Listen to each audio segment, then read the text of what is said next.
আজকে আপনাদের সবাইকে আহ, সময় করার জন্য। তো আজকে মূলত যেটা আলোচনার বিষয় হিসাবে নির্ধারিত হয়েছে সেটা হচ্ছে how Marxist thoughts change the course of history in the last century. মূলত বাংলায় বলতে গেলে যে গত 100 বছরে কিভাবে করে মানে মার্কসিস্ট আইডিওলজিটা আমাদের ইতিহাসের প্রেক্ষাপটটাকে পুরোপুরি পরিবর্তন করে ফেললো। তো সেটা আমরা কথা না বাড়িয়ে আমরা আমাদের আলোচনার যে প্রেজেন্টেশনটা সেখানে চলে যাচ্ছি। আহ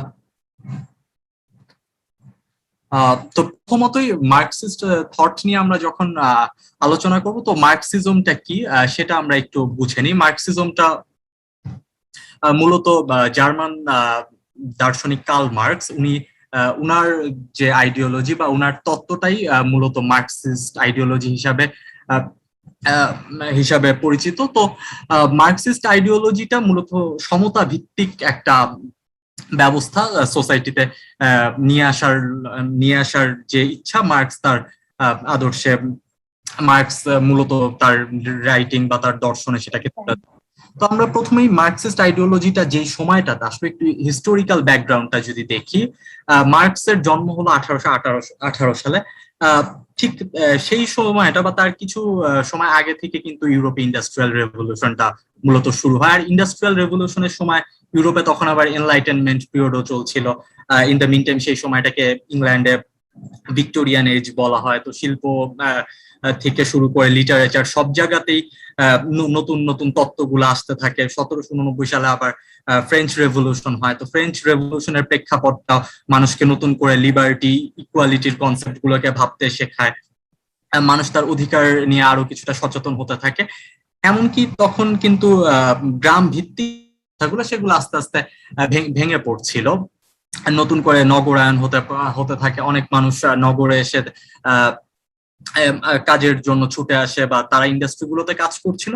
সেখানেই কিন্তু প্রথম এক্সপ্লয়টেশনের একটা ধারণা চলছে। এবং তার আগেও যে কাউকে এক্সপ্লয়েট করা হচ্ছিল না এমনটা না, সেটা আবার মার্কস হিস্টোরিক্যালি সেটা ব্যাখ্যা করেছেন যে প্রাচীন যুগে হয়তো স্লেভ সোসাইটি ছিল, যেটা মধ্যযুগে জমিদার এবং তার মধ্যকার প্রজাদের মধ্যকার যে সম্পর্ক সেটা মার্কস তার লেখায় তুলে এনেছিলেন। তো মার্কসের জন্ম হচ্ছে 1818 সালে এবং মার্কস হেগেলের দ্বারাও অনেকটা প্রভাবিত ছিলেন। উনি যখন বিশ্ববিদ্যালয়ে পড়েন তখন ইয়াং হেগেলিয়ান সোসাইটি নামে একটা সংঘে উনি যোগদান করেন। কিন্তু ম্যাটেরিয়ালিজম আর আইডিয়ালিজম এই দুটো জায়গায় মার্কস আর হেগেলের মাঝে পার্থক্য ছিল। তো আমরা তাত্ত্বিক আলোচনাগুলোতে না যাই, কমিউনিস্ট যে প্রসঙ্গে কথাটা আসলো যে কমিউনিস্ট আইডিওলজিটা কখন প্রথম ইন্ট্রোডিউস হয়, এটা হচ্ছে 1848 সালে দ্য কমিউনিস্ট ম্যানিফেস্টো বইটা, যেটা মার্কস তার বন্ধু ফ্রেডরিক অ্যাঞ্জেলস এর সাথে লিখেছিলেন। সেখানে প্রথম হচ্ছে এক্সপ্লয়টেশনের ধারণাটা এবং সমাজে কিভাবে করে একটা সাম্য আনা যায় বা সাম্যটা কি প্রক্রিয়া আসবে সেটা নিয়ে মার্কস এবং হচ্ছে তার বন্ধু ফ্রেডরিক অ্যাঞ্জেলস তাদের মত জ্ঞাপন করে। কমিউনিস্ট আদর্শটা যে প্রথম মার্কসের হাত ধরে এসেছে এমনটাও না। এর আগে প্লেটোর কমিউনিজম ছিল। প্লেটো কমিউনিস্ট একটা মতাদর্শ ব্যক্ত করেন, যদিও সেটা একদমই ভিন্ন। তার আগে কমিউন ভিত্তিক যে ব্যবস্থাটা, এটা ফ্রেঞ্চ ফিলোসফার চার্লস ফুরিয়ে আরো অনেক দার্শনিকরা কমিউন ভিত্তিক যে ব্যবস্থা বা কিছুটা সাম্যবাদী সোসাইটির ধারণাটা ব্যক্ত করেন। তো সাম্যবাদী সোসাইটির কিন্তু বিপ্লব এবং ওয়ার্কার্স ক্লাস আর ক্যাপিটালিস্ট ক্লাসের মাঝে যে রিলেশনটা সবচেয়ে সুন্দরভাবে মেবি মার্কসই হচ্ছে তার বই কমিউনিস্ট ম্যানিফেস্টোতে ড্র করেছেন। তো সেখানে উনি প্রথমতই হচ্ছে মানে অনেকটা স্পষ্ট ভাবে উনি ব্যাপারটা তুলে ধরেন। তো সেখানে প্রথম হচ্ছে ওয়ার্কার্স ক্লাস আর ক্যাপিটালিস্ট ক্লাসের মাঝে সম্পদের যে গ্যাপটা, যেটা সোসাইটিতে একটা পর্যায়ে অনেক ব্যবধান বাড়িয়ে ফেলবে এবং একটা পার্টিকুলার শ্রেণী আরেকটা শ্রেণীকে এক্সপ্লয়েট করতে থাকবে এবং একটা পর্যায়ে সেটা যখন তার সর্বোচ্চ শেষ সীমায় পৌঁছে যাবে তখন হয়তো ওয়ার্কার্স ক্লাস একটা বিপ্লবের মাধ্যমে ক্যাপিটালিস্ট ক্লাসকে ওভারথ্রো করবে। আর তার মাধ্যমে হয়তো ওয়ার্কার্স ক্লাসের যে তাদের অধিকারটা ছিনিয়ে নিবে এবং এটাকে উনি হচ্ছে প্রোলেটারিয়েট। এখানে ওয়ার্কার্স ক্লাসকে মার্কস হচ্ছে প্রোলেটারিয়েট আর ক্যাপিটালিস্ট ক্লাস হচ্ছে বুর্জোয়া হিসেবে আখ্যায়িত করেছেন। দুটো ফ্রেঞ্চ ওয়ার্ড আমরা জানি, মানে ফ্রেঞ্চ রেভলিউশনের পর থেকেই এই কনসেপ্ট গুলো ডেভেলপ হচ্ছিল। আর এখানে সময়কালটা জানা আমাদের প্রয়োজন। আমরা আমরা আজকে সেশনটা যেহেতু 20th সেঞ্চুরির প্রেক্ষাপটে করব, তার আগে আমরা একটু যদি ডেভেলপমেন্টটা দেখি, 19th সেঞ্চুরিতেই ফিলোসফিক্যাল ডেভেলপমেন্ট গুলো কিন্তু এনলাইটেনমেন্ট পিরিয়ডের পরে ভিক্টোরিয়ান এজ এই সময়টাতে আসতে শুরু করে। মানুষ অনেকেই ধর্মের বিপক্ষে, রাষ্ট্রের বিপক্ষে, সামাজিক নিয়ম কানুন গুলোর বিপক্ষে তাদের মত জ্ঞাপন করতে শুরু করে। অলরেডি ফ্রেঞ্চ রিপাবলিক প্রতিষ্ঠিত হয়। তো বিশ্ব যে একটা নতুন ব্যবস্থার দিকে এগিয়ে যাচ্ছিল সেটা আমরা এই শতাব্দী থেকেই সেই ইঙ্গিতটা পাওয়া যায়। এবং মার্কস তার আগেও যেমন ফ্রেডরিক নিটশেও তার আইডিওলজিতে ধর্মের এগেনস্টে এবং সামাজিক যে ব্যবস্থাগুলোর এগেনস্টে তার মত জ্ঞাপন করেন। তো এবং সেটাই এবং হচ্ছে খুব অল্প সময়ের মাঝে 1871 সালে আবার প্যারিস কমিউন হয়। তো প্যারিস কমিউনের সময়কালটাতেও দেখা গিয়েছিল, সেটা হয়তো ব্যর্থ অভ্যুত্থানও বলা যেতে পারে, কিন্তু তারপরেও মানে মার্কসিস্ট আইডিওলজিটা বিশ্বব্যাপী আস্তে আস্তে ছড়িয়ে পড়ার যে প্রসেস সেটা 1800 সালের দিকটাতেই শুরু হয়। এখনো এটার যে সিগনিফিক্যান্ট জায়গাগুলো, আমরা এর আগেও আরো অনেক আইডিওলজি ছিল, কিন্তু সেটা নিয়ে মিলিয়নস অফ মানুষের মৃত্যু বা রাষ্ট্র ব্যবস্থায় সেটা প্রতিষ্ঠিত করতে যাওয়া বা বিশ্বব্যাপী সেটার জন্য ক্রাইসিস তৈরি হয়, এটা হয়তো আমরা দেখিনি। আমরা এর আগের সময়গুলোতে মধ্যযুগে হয়তো আমরা ধর্ম নিয়ে ক্রাইসিস দেখেছি, প্রাচীনকালেও ধর্ম এবং হচ্ছে ইম্পেরিয়ালিস্ট কনসেপ্ট থেকে আমরা রাষ্ট্রগুলোকে একে অপরের সাথে সংঘর্ষে জড়াতে দেখেছি। কিন্তু একটা সাম্যবাদী সোসাইটি বা শুধুমাত্র মার্কসিস্ট আইডিওলজিটাকে ইমপ্লিমেন্ট করার জন্যই মানে পুরো একটা শতাব্দী ধরে রাষ্ট্রগুলো বিভক্ত হয়ে যাবে এবং একটা আদর্শের উপর রাষ্ট্রের মাঝে বিভাজন হবে, এটা হয়তো শতাব্দীর শুরু থেকে শেষ পর্যন্ত দেখবো। এখানে মার্কসিজমকে যদি আমরা একটা আমব্রেলা ধরি, তার আন্ডারে আবার অনেকগুলো ছোট ছোট আরো অনেকগুলো তত্ত্ব গড়ে ওঠে, যেমন কমিউনিজম। যদিও মার্কসের আগেও কমিউনিস্ট কনসেপ্টটা ছিল, এটা আমি আগেও বলেছি। সোশিয়ালিজম, দেন লেনিনিজম, মার্কসিজম, স্টালিনিজম বা ট্রটস্কিজম, আরো অনেক যারা হচ্ছে মার্কসিস্ট আইডিওলজি রাষ্ট্র ব্যবস্থা ইমপ্লিমেন্ট করেছেন, তাদের আদর্শ হয়তো মার্কসের চেয়ে কিছু কিছু জায়গায় ভিন্ন ছিল। তো সেগুলোর উপর ভিত্তি করে এই আদর্শগুলো মানে এগুলো নামকরণ করা হয়েছে। লেনিন আমরা জানি যে প্রথম বলশেভিক রেভলিউশনের মাধ্যমে সোভিয়েত ইউনিয়নকে প্রথম সোশিয়ালিস্ট রিপাবলিক হিসাবে উনি গড়ে তোলেন। তো লেনিনের আদর্শটার উপরই লেনিনিজম। আবার একইভাবে চায়নাতে মাওয়ের আদর্শ কিছু কিছু জায়গায় মার্কসের একটু ভ্যারি করেছে, বাট মূলত আমব্রেলাটা ছিল হচ্ছে মার্কস এবং স্টালিন, যিনি রাশিয়াতে 22 বছর শাসন করেন। ট্রটস্কি লেনিনের একজন ফেলো কমরেড, তারও আবার কিছু তত্ত্ব ছিল যেগুলো হয়তো স্টালিনের সাথে সাংঘর্ষিক। তো এগুলো মূলত হচ্ছে মার্কসিজমের আমব্রেলাতেই গড়ে ওঠে এবং পরবর্তী শতাব্দীতে এটা খুবই একটা ইনফ্লুয়েন্সিয়াল জায়গায় চলে যায়। আর ক্যাপিটালিজম তো অনেকটাই মানে সময়ের সাথে সাথে গ্রো করা, হয়তো কেউ সেটাকে ফিলোসফার হয়তো সেটাকে খুব একটা অ্যাডভোকেসি করেছেন এমনটাও না, কারণ প্রাচীন কাল থেকে মানুষের একজন আরেকজনকে যে শোষণ করতে চাওয়ার প্রবৃত্তি সেটা হয়তো ছিল, বাট ইকুয়াল সমাজ ব্যবস্থা হয়তো মার্কসের হাত ধরে হয়তো সবচেয়ে সুশৃঙ্খল একটা তত্ত্ব হয়তো এই সময়টাতে ডেভেলপ হয়। তো আর উনার দ্য কমিউনিস্ট ম্যানিফেস্টোতে উনি মূলত শ্রমিক শ্রেণীকে একত্রিত হওয়ার আহ্বান জানান। এরপরে উনার আরো একটা বই আছে ক্যাপিটাল, যেখানে উনি মূলত সম্পদ কিভাবে ক্যাপিটালিস্টদের দখলে যাচ্ছে এবং এটা কিভাবে এক দেশ থেকে আরেক দেশে যাচ্ছে, কিন্তু এখানে যে দরিদ্র বা সমাজের ওয়ার্কার্স ক্লাসের যে এইটার উপর কোনো অধিকার নেই বা তারা যে অধিকার থেকে বঞ্চিত হয়েছে সেই ব্যাপারগুলো তুলে ধরে। তো এটা হচ্ছে ঊনবিংশ শতাব্দীতে যে সময় মার্কসিজমের একটা ডেভেলপমেন্ট হয়। পরবর্তীতে আমরা চলে যাব হচ্ছে একদম বিংশ শতাব্দীর শুরুর দিকটা, খুবই একটা পলিটিক্যাল ক্রাইসিস দিয়ে বিংশ শতাব্দীর শুরুটা শুরু হয়। আর তখন গণতন্ত্র বা আজকে আমরা যেই জায়গাটায় দাঁড়িয়ে কথা বলছি সেই পরিস্থিতিটা কিন্তু আর ঠিক 100 বছর আগেও কল্পনা করা যেত না, কারণ মোস্টলি মোনার্কি বা কলোনিয়াল একটা সিস্টেম সেই সময় বিরাজমান। পৃথিবীর অধিকাংশ মানুষই তাদের অধিকার থেকে বঞ্চিত ছিল। তো ঠিক সেই সময় ন্যাশনালিস্ট মুভমেন্ট আর মার্কসিস্ট মুভমেন্ট আস্তে আস্তে গ্রো করতে শুরু করে। তো যখন ন্যাশনালিস্ট মুভমেন্ট আর মার্কসিস্ট মুভমেন্টে বিশ্বের বিভিন্ন প্রান্তে গ্রো করতে শুরু করে, মানুষ তার অধিকারের ব্যাপারে অনেকটাই নতুন করে সচেতন হতে শুরু করে। মানুষ হিউম্যান রাইটস, তারপর তাদের ভোটাধিকার বা ডেমোক্রেটিক যে কনসেপ্ট গুলা বা পার্লামেন্টের কনসেপ্ট গুলো, এগুলো 19 শতকের শুরু থেকেই হতে থাকে। আমরা যেটা বললাম যে ফিলোসফিক্যাল যে ডেভেলপমেন্ট গুলো হলো এনলাইটেনমেন্ট পিরিয়ড আর ভিক্টোরিয়ান এইজে, সেগুলোর একটা ধারাবাহিকতায় মানুষের মাঝে একটা সচেতনতা, ইভেন ইউনিভার্সিটির প্রসার হয়, অনেক শিক্ষিত জনগোষ্ঠী তৈরি হয়। আর শিক্ষিত জনগোষ্ঠী এবং ইউনিভার্সিটির আঙিনাগুলোতেই মূলত এই তত্ত্বগুলো সেই সময় হচ্ছে খুব প্র্যাকটিস হতো, মানে ওই সময়টার শুরুতেই। তো এখন বলা যেতে পারে যে মার্কসিস্ট আইডিওলজি কিভাবে করে আরো ছড়িয়ে পড়লো বা সেটাকে আরো কংক্রিট কোন জায়গাগুলোতে হলো, মূলত এটা রাশিয়াতে হয়। আরো অনেক ফ্রান্স বা জার্মানি বা ইংল্যান্ডের এটার প্র্যাকটিস হলেও রাশিয়াতে এটা হওয়ার পিছনে বেশ কিছু কারণ ছিল। রাশিয়াতে 1905 সালে ব্লাডি সানডে ম্যাসাকার হয়। আবার অন্যদিকে শিকাগোতে সেই সময় ওয়ার্কার্সদের মুভমেন্ট হচ্ছিল। Russia in the mean time 1905 সালে ব্লাডি সানডে ম্যাসাকারের আগে আবার জাপানের কাছে যুদ্ধে হেরে গিয়েছিল। তো যুদ্ধে হেরে যাওয়ার ফলে যেটা দেখা যায় যে রাশিয়াতে ইকোনমিক্যাল একটা গ্যাপ তৈরি হয়, দেখা যায় ধনী আরো ধনী হচ্ছিল, আর রাষ্ট্রের ভিতরে দুর্ভিক্ষ হচ্ছিল। কিন্তু মানুষ তাদের অধিকারের জন্য যখন রাজপথে নামে, তাদেরকে হচ্ছে গুলি করে মেরে ফেলা হয়। জারের নেতৃত্বাধীন যে পুলিশ তারা এই কাজটা করেছিল। তো সেটাকে ব্লাডি সানডে ম্যাসাকার বলা হয়, 1905 সালে হয়েছিল।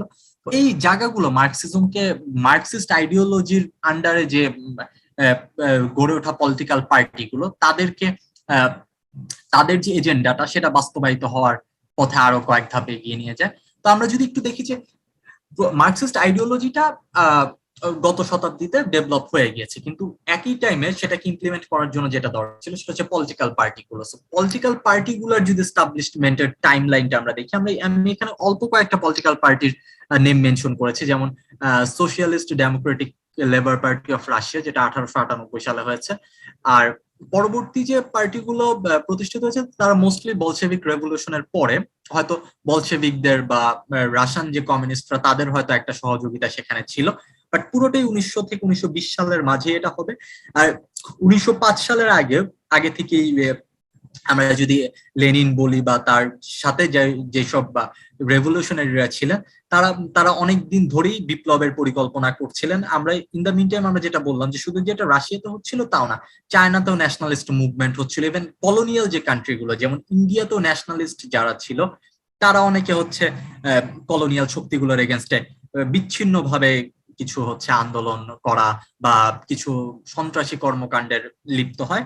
তো এভাবে করেই মূলত আস্তে আস্তে আন্দোলনটা গ্রো করতে থাকে। এর মাঝে আবার রাশিয়াতে 1893 সালে খুব সম্ভবত জারকে অ্যাসাসিনেট করা হয়, বা ইভেন জারের যে কার্ড ছিল সেখানেও অনেকে অনেক বিপ্লবীরা হামলা করছিল। তাদের একজন ছিলেন লেনিনের ভাই, যাকে মৃত্যুদণ্ড দেওয়া হয়েছিল, যেটা আবার বলশেভিক রেভলিউশনের যিনি মূল নায়ক লেনিনের সেটা ছোটবেলায় যেটা খুব প্রভাব ফেলে। তো এভাবে করেই মূলত আস্তে আস্তে একটা রেভলিউশন, একটা কনটেক্সট কিন্তু রাশিয়াতেই তৈরি হচ্ছিল।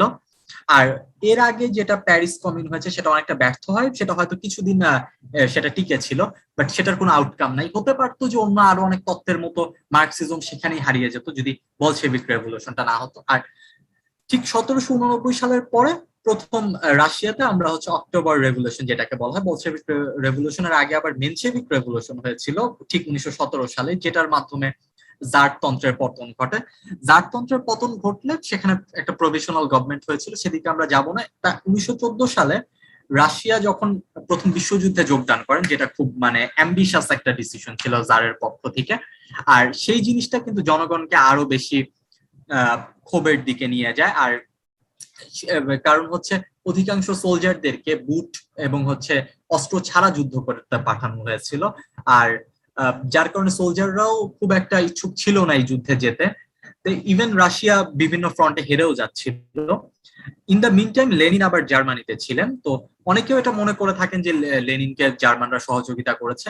তো এই সব কনটেক্সটই 1917 সালে প্রথম হচ্ছে মেনশেভিক রেভলিউশনের দিকে নিয়ে যায়, এবং যার মাধ্যমে জারতন্ত্রের পতন ঘটে। এবং এর মাঝে কিছু ড্রামাটিক পরিবর্তন ঘটে। মেনশেভিক রেভলিউশনটা যখন মার্চ মাসে হয়, তার পরবর্তীতে দেখা গেল লেনিন যখন রাশিয়াতে ব্যাক করেন, উনি যুদ্ধ থেকে জার্মান ট্রুপসদের উইথড্রয়ালের ঘোষণা দেন, এবং ট্রুপসরা এবং সাধারণ জনতা যখন এক হয়ে যায়, তখন প্রভিশনাল যে গভর্নমেন্ট ছিল তারা হচ্ছে অক্টোবর মাসে 10 দিনের টানা বিপ্লবের পর তারাও পদত্যাগ করতে বাধ্য হয়, এবং এর মাধ্যমে 1917 সালে ফাইনালি রেভলিউশনের মাধ্যমে লেনিন ক্ষমতা দখল করেন। তো এর মাঝে আমরা যেটা পড়লাম, যে আমরা যেটা দেখলাম, যে সোশ্যাল ডেমোক্রেটিক লেবার পার্টি তারা আবার কয়েকটা ভাগ হয়ে গিয়েছিল, যেমন মেনশেভিক বা বলশেভিক, এবং বলশেভিকরা একটা একনিষ্ঠ আধিপত্য এটার মাঝে বিস্তার করে।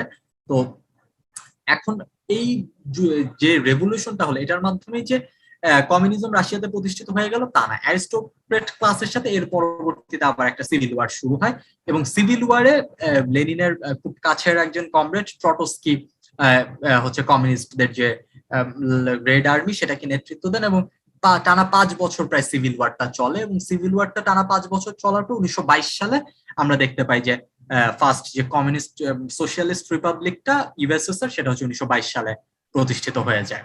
তো এটার মাধ্যমেই হচ্ছে মানে কমিউনিস্ট আইডিওলজির যে ভিত্তিপ্রস্তরটা সেটা হচ্ছে প্রথম প্রতিষ্ঠিত হলো। আর 1922 সালে ঠিক যেভাবে করে ইউএসএসআর প্রতিষ্ঠিত হলো, আর 17 সালে যে রেভলিউশনটা হলো, ওই সময়টাতেই কিন্তু ফ্রেঞ্চ কমিউনিস্ট পার্টিটা প্রতিষ্ঠিত হয়েছে 1921 সালে। 1921 সালে ইটালিয়ান কমিউনিস্ট পার্টি প্রতিষ্ঠিত হলো। তারপরে 1921 সালে চাইনিজ কমিউনিস্ট পার্টি প্রতিষ্ঠিত হয়েছে। ইন্ডিয়াতে কমিউনিস্ট পার্টি ঠিক মানে এই একটা দশকে, মানে কয়েকটা বছরের মাঝেই ওয়ার্ল্ড বেশিরভাগ প্রান্তে কমিউনিস্ট আইডিওলজিকে ইমপ্লিমেন্ট করার জন্য যে কমিউনিস্ট পার্টিগুলো সেগুলো আস্তে আস্তে প্রতিষ্ঠিত হতে থাকে।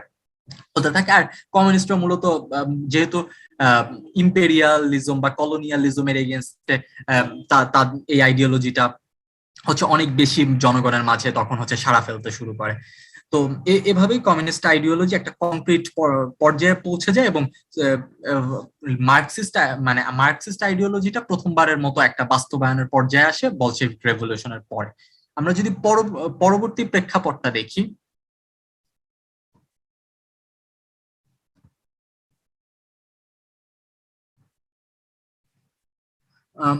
সেটা হচ্ছে প্রথমত সোভিয়েত ইউনিয়নের যে প্রতিষ্ঠা এটা কিছুটা হলেও বিস্ময়কর ছিল, কারণ যে শক্ত জারতন্ত্রের ভিত সেটাকে নড়িয়ে ফেলাটা এতটা সহজ ছিল না। হয়তো প্রথম বিশ্বযুদ্ধে যদি জার অ্যাটেন্ড না করতেন, বা 1905 সালে যদি জাপানের এগেনস্টে হেরে যাওয়ার পরে যদি ব্লাডি সানডে ম্যাসাকারটা না হতো, এরকম অনেক অসংখ্য ঘটনা লেনিনকে এই সুযোগটা করে দিয়েছিল, যেটা ফাইনালি বিপ্লবকে সাকসেসফুল সহযোগিতা করে। কিন্তু অন্যান্য দেশগুলোতে যেসব জায়গাতে মূলত মার্কসিস্ট আইডিওলজির অনুসারী যে পলিটিক্যাল পার্টিগুলো, যে কমিউনিস্ট পার্টিগুলো গঠিত হয়, তারা সফলতার মুখ দেখতে পারেনি। যেমন মার্কসিস্ট আইডিওলজির আমব্রেলার আন্ডারে যে পার্টিগুলো গঠিত হয়, এরা প্রথম চ্যালেঞ্জ গুলো ফেস করে ইটালি আর জার্মানিতে, সেটা হচ্ছে নাজিজম আর ফ্যাসিজমের এগেনস্টে। ইটালিয়ান কমিউনিস্ট পার্টির যিনি ফাউন্ডার আন্তোনিও গ্রামসে, উনাকে ফ্যাসিস্টরা গ্রেফতার করে এবং উনি দীর্ঘকাল জেলে ছিলেন, এবং কমিউনিস্টরা ফ্যাসিস্টদের অপারেশনের কারণে ইটালিতে হয়তো কমিউনিস্টরা দাঁড়াতে পারেনি। ঠিক একইভাবে নাজিদের কারণেও জার্মানিতেও কমিউনিস্টরা খুব একটা দাঁড়াতে পারেনি। কিন্তু লেনিন সবসময় চাচ্ছিলেন, বা তার যে উত্তরসূরি স্টালিন, তারও ইচ্ছা ছিল জার্মানিতে কমিউনিজম প্রতিষ্ঠা করা, সেটা হয়নি। এরপর দ্বিতীয় যে ড্রামাটিক ইভেন্টটা, যেটা কমিউনিজমকে আরো একটা ব্রেক থ্রু এনে দেয়, বা কমিউনিস্টরা আরো এক ধাপ এগিয়ে যায়, সেটা হচ্ছে second world war. Second world ওয়ারের শুরুর দিকটাতে সোভিয়েত ইউনিয়নকে জার্মানি যখন আক্রমণ করেছিল, তখনই কমিউনিজম কলাপস হতে পারতো যদি সোভিয়েত ইউনিয়ন অ্যালাইড ফোর্সে জয়েন না করতো, এবং সোভিয়েত ইউনিয়ন যদি জার্মানদের কাছে হেরে যেত, বা নাজিজম যদি প্রতিষ্ঠিত হতো। কিন্তু সেটা হয়নি। সোভিয়েত ইউনিয়ন এখানেই বিশ্বযুদ্ধ জেতার মাধ্যমে তারা তাদের ভিত্তিপ্রস্তরটা আরো এক ধাপ শক্তিশালী করে। আর শুধুমাত্র যে সোভিয়েত ইউনিয়নের জয়ের কারণেই এখানে দ্বিতীয় বিশ্বযুদ্ধের পরে কমিউনিজম আরো এক ধাপ এগিয়ে যায় এমনটাও না। দ্বিতীয় বিশ্বযুদ্ধের পরে খুব মানে অনেকগুলো দেশই আস্তে আস্তে এটা ছড়িয়ে পড়তে শুরু করে। যেমন সোভিয়েত ইউনিয়নের পর সবচেয়ে বড় যে কমিউনিস্ট শক্তি চায়না, যেখানে 1948 সালে হচ্ছে মাও সেতুং এর নেতৃত্বে বিপ্লবটা সফল হয়।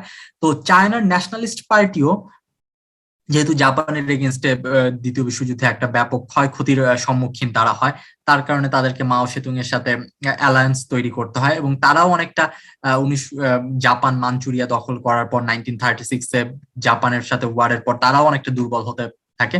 এই সুযোগটা চাইনিজ যারা হচ্ছে কমিউনিজমের যারা ফলোয়ার ছিলেন তাদেরকে সুযোগটা করে দেয় চায়নাতে হচ্ছে এই আদর্শটাকে ইমপ্লিমেন্ট করার জন্য। আর চায়না থেকে সেটা ভিয়েতনাম, তারপর নর্থ কোরিয়া, তার পরবর্তী কিউবা, পোল্যান্ড, মূলত এখানে আমি ডট ডট দিয়ে রেখেছি কারণ লাতিন আমেরিকা এবং আফ্রিকার অনেক দেশে সেটা ছড়িয়ে পড়ে, মানে তখন একটা সোশ্যালিস্ট ব্লকই ফর্ম হয়। অনেক ক্ষেত্রে বলা হয় যে বিশ্বের অর্ধেক বা তার চেয়ে বেশি জায়গায় সেই সময় কমিউনিস্ট আইডিওলজিটা ছড়িয়ে পড়তে শুরু করে, বা এই লাল পতাকার তলে একটার পর একটা দেশ আসতে থাকে, যেটা ক্যাপিটালিস্টদের মাথা ব্যথা হয়ে কারণ হয়ে যায়। আর 1945 সালে অন দা আদার হ্যান্ড কমিউনিজমের ইটালি আর জার্মানিতে যে সবচেয়ে বড় শত্রু ফ্যাসিজম আর নাজিজম ফল করে সেকেন্ড ওয়ার্ল্ড ওয়ারে হেরে যাওয়ার কারণে। সেকেন্ড ওয়ার্ল্ড ওয়ারে যেহেতু জার্মানি এবং ইটালি দুটা দেশই হচ্ছে পরাজিত হয়। তো আর কোল্ড ওয়ার এর পরে যে জায়গাটা সেটা হচ্ছে যে বিশ্বব্যাপী আসলে ক্যাপিটালিজম প্রতিষ্ঠিত হবে না কমিউনিজম প্রতিষ্ঠা হবে, এটা নিয়ে একটা দ্বন্দ্ব শুরু হয়, যেটা কোল্ড ওয়ার থেকে শুরু হয়। 1945 থেকে 1970 সালের মাঝেই মোটামুটি এই সব ব্যাপারগুলো আস্তে আস্তে নির্ধারিত হতে থাকে যে বিশ্ব আসলে কোন দিকে এগোবে। আমরা কি একটা সাম্যবাদী সমাজ পাবো, নাকি আমরা আবার এক্সপ্লয়টেশন এর দিকে চলে যাব, আমরা আমাদের অধিকারগুলোকে পাবো না, শ্রমিক শ্রেণী তাদের অধিকার পাবে কি পাবে না। আমরা যখন কমিউনিজমের ইভালুয়েশনে আসবো বা মার্কসিস্ট থটের ইমপ্লিমেন্ট করা পলিটিক্যাল পার্টিগুলো যখন স্টেট সিস্টেমে ক্ষমতায় বসেছে, তখন আমরা দেখবো যে আসলে এটা সফল ছিল কিনা ব্যর্থ ছিল। বাট 1900 সেকেন্ড ওয়ার্ল্ড ওয়ারের শুরু থেকেই মূলত কমিউনিস্ট আর ক্যাপিটালিস্ট দ্বন্দ্বটা হচ্ছে শুরু হতে থাকে। আর 1970-এর দশকে মূলত আমেরিকানদের ষড়যন্ত্র বলি বা সিআই এর কনস্পাইরেসি বলি বা ওয়েস্টার্ন ওয়ার্ল্ডের যেই কান্ট্রিগুলো, মূলত ওয়েস্টার্ন ইউরোপের কান্ট্রিগুলো যারা ক্যাপিটালিজমের ফলোয়ার ছিল, তাদের ষড়যন্ত্র আস্তে আস্তে কিন্তু কমিউনিস্ট রেজিম কিছুটা হলেও কলাপস করতে থাকে। কারণ আমরা যেসব দেশে সোশিয়ালিস্ট সরকারগুলো ক্ষমতায় বসেছিল, যেমন চিলিতে আলেনদেনকে হত্যা করা হয়, তারপরে 1967 সালে চে গুয়েভারা নিহত হন বলিভিয়াতে, তারপরে আরো এরকম অসংখ্য নেতা সেই সময় অ্যাসাসিনেশনের শিকার হন, এবং যার কারণেই কিছুটা হলেও এটা একটা পাশে চলে যায়। ইন দ্য মিন টাইম স্টালিনের মৃত্যুর পর বা আরো মাওয়ের মৃত্যুর পর কমিউনিজমের যে ভিত্তিটা সেটা আবার দুর্বল হতে শুরু করে 70-এর দশকে।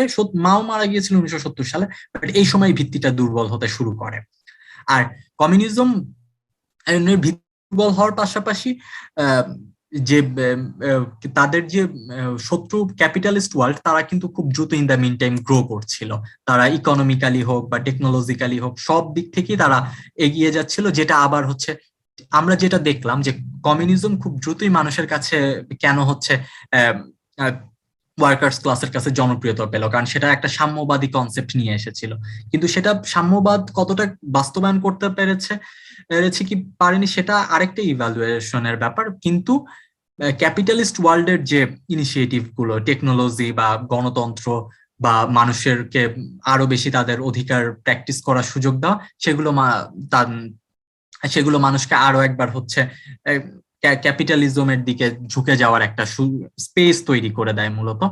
আবার সব দেশে কমিউনিস্ট রেজিম প্রতিষ্ঠিত না হলে, যেমন ইন্ডিয়ার মতো দেশগুলোতে আমরা দেখি যে অনেক মুখ্যমন্ত্রী থাকেন ইন্ডিয়ার প্রদেশগুলোতে যারা হচ্ছেন কমিউনিস্ট পার্টি থেকে নির্বাচিত, মানে কমিউনিস্ট পলিটিক্যাল পার্টিগুলো থেকে নির্বাচিত হন। এখানে কমিউনিস্ট সোশ্যালিস্টের কিছু কনসেপ্ট, মূলত এগুলো সবই মার্কসিজমের আমব্রেলার আন্ডারে পড়ে। দ্যাটস ওয়াই কখনো কখনো পলিটিক্যাল পার্টিগুলোর নাম হচ্ছে কমিউনিস্ট পার্টি, হচ্ছে কোথাও আমরা ওয়ার্কার্স পার্টি দেখতে পাচ্ছি বা কোথাও সোশ্যালিস্ট পার্টি দেখতে পাচ্ছি। এখানে কিছু সূক্ষ্ম পার্থক্য প্রত্যেকটার মাঝেই আছে। কমিউনিজমটা মূলত সোশ্যালিজমেরই এক্সট্রিম ফর্ম, যেটা সেটা বলা যায়। তো ইন্ডিয়ার মতো দেশগুলোতে হয়তো এই সোশ্যালিস্টরা বা কমিউনিস্টরা ক্ষমতায় আসতে পারেনি, কিন্তু তারা একটা ডমিন্যান্ট নন স্টেট অ্যাক্টরের জায়গায় চলে আসে, এবং পার্টিগুলো আবার ভেঙে যাওয়ার কারণে পুরোপুরি ভাবে এখানে বিপ্লবটা আসলে সফল হয়নি। আর শুধু ইন্ডিয়া যে এমন না, যেসব স্টেট গুলোতে ক্ষমতা তারা দখল করতে পারেনি সেসব জায়গাতে একটা কমিউনিস্ট ইনসার্জেন্সি এখনো চলছে। তো আর এই কমিউনিস্ট ইনসার্জেন্ট গ্রুপ যারা, তারা আবার বিভিন্ন ভাগে ভাগ হয়ে গেল, যেটা আমরা একটু আগে দেখেছি যে কেউ হয়তো মাওয়ের অনুসারী ছিল, তাদেরকে মাওয়িস্ট বলা হচ্ছে, যারা লেনিনের অনুসারী তারা লেনিনিস্ট। বাট এই সবকিছু শুরু হয়েছিল হচ্ছে মূলত মার্কসিস্ট যে তত্ত্ব, সেটার উপর ভিত্তি করে আস্তে আস্তে এই অন্যান্য তত্ত্বগুলো ডেভেলপ হয়, এবং সেগুলোর আন্ডারে সেগুলোর অনুসারীদের ধরে আবার পলিটিক্যাল পার্টিগুলা ফর্ম হয়। তো আবার লেনিনের মৃত্যুর পর লেনিনের মৃত্যুর পর স্টালিন ক্ষমতা আসেন।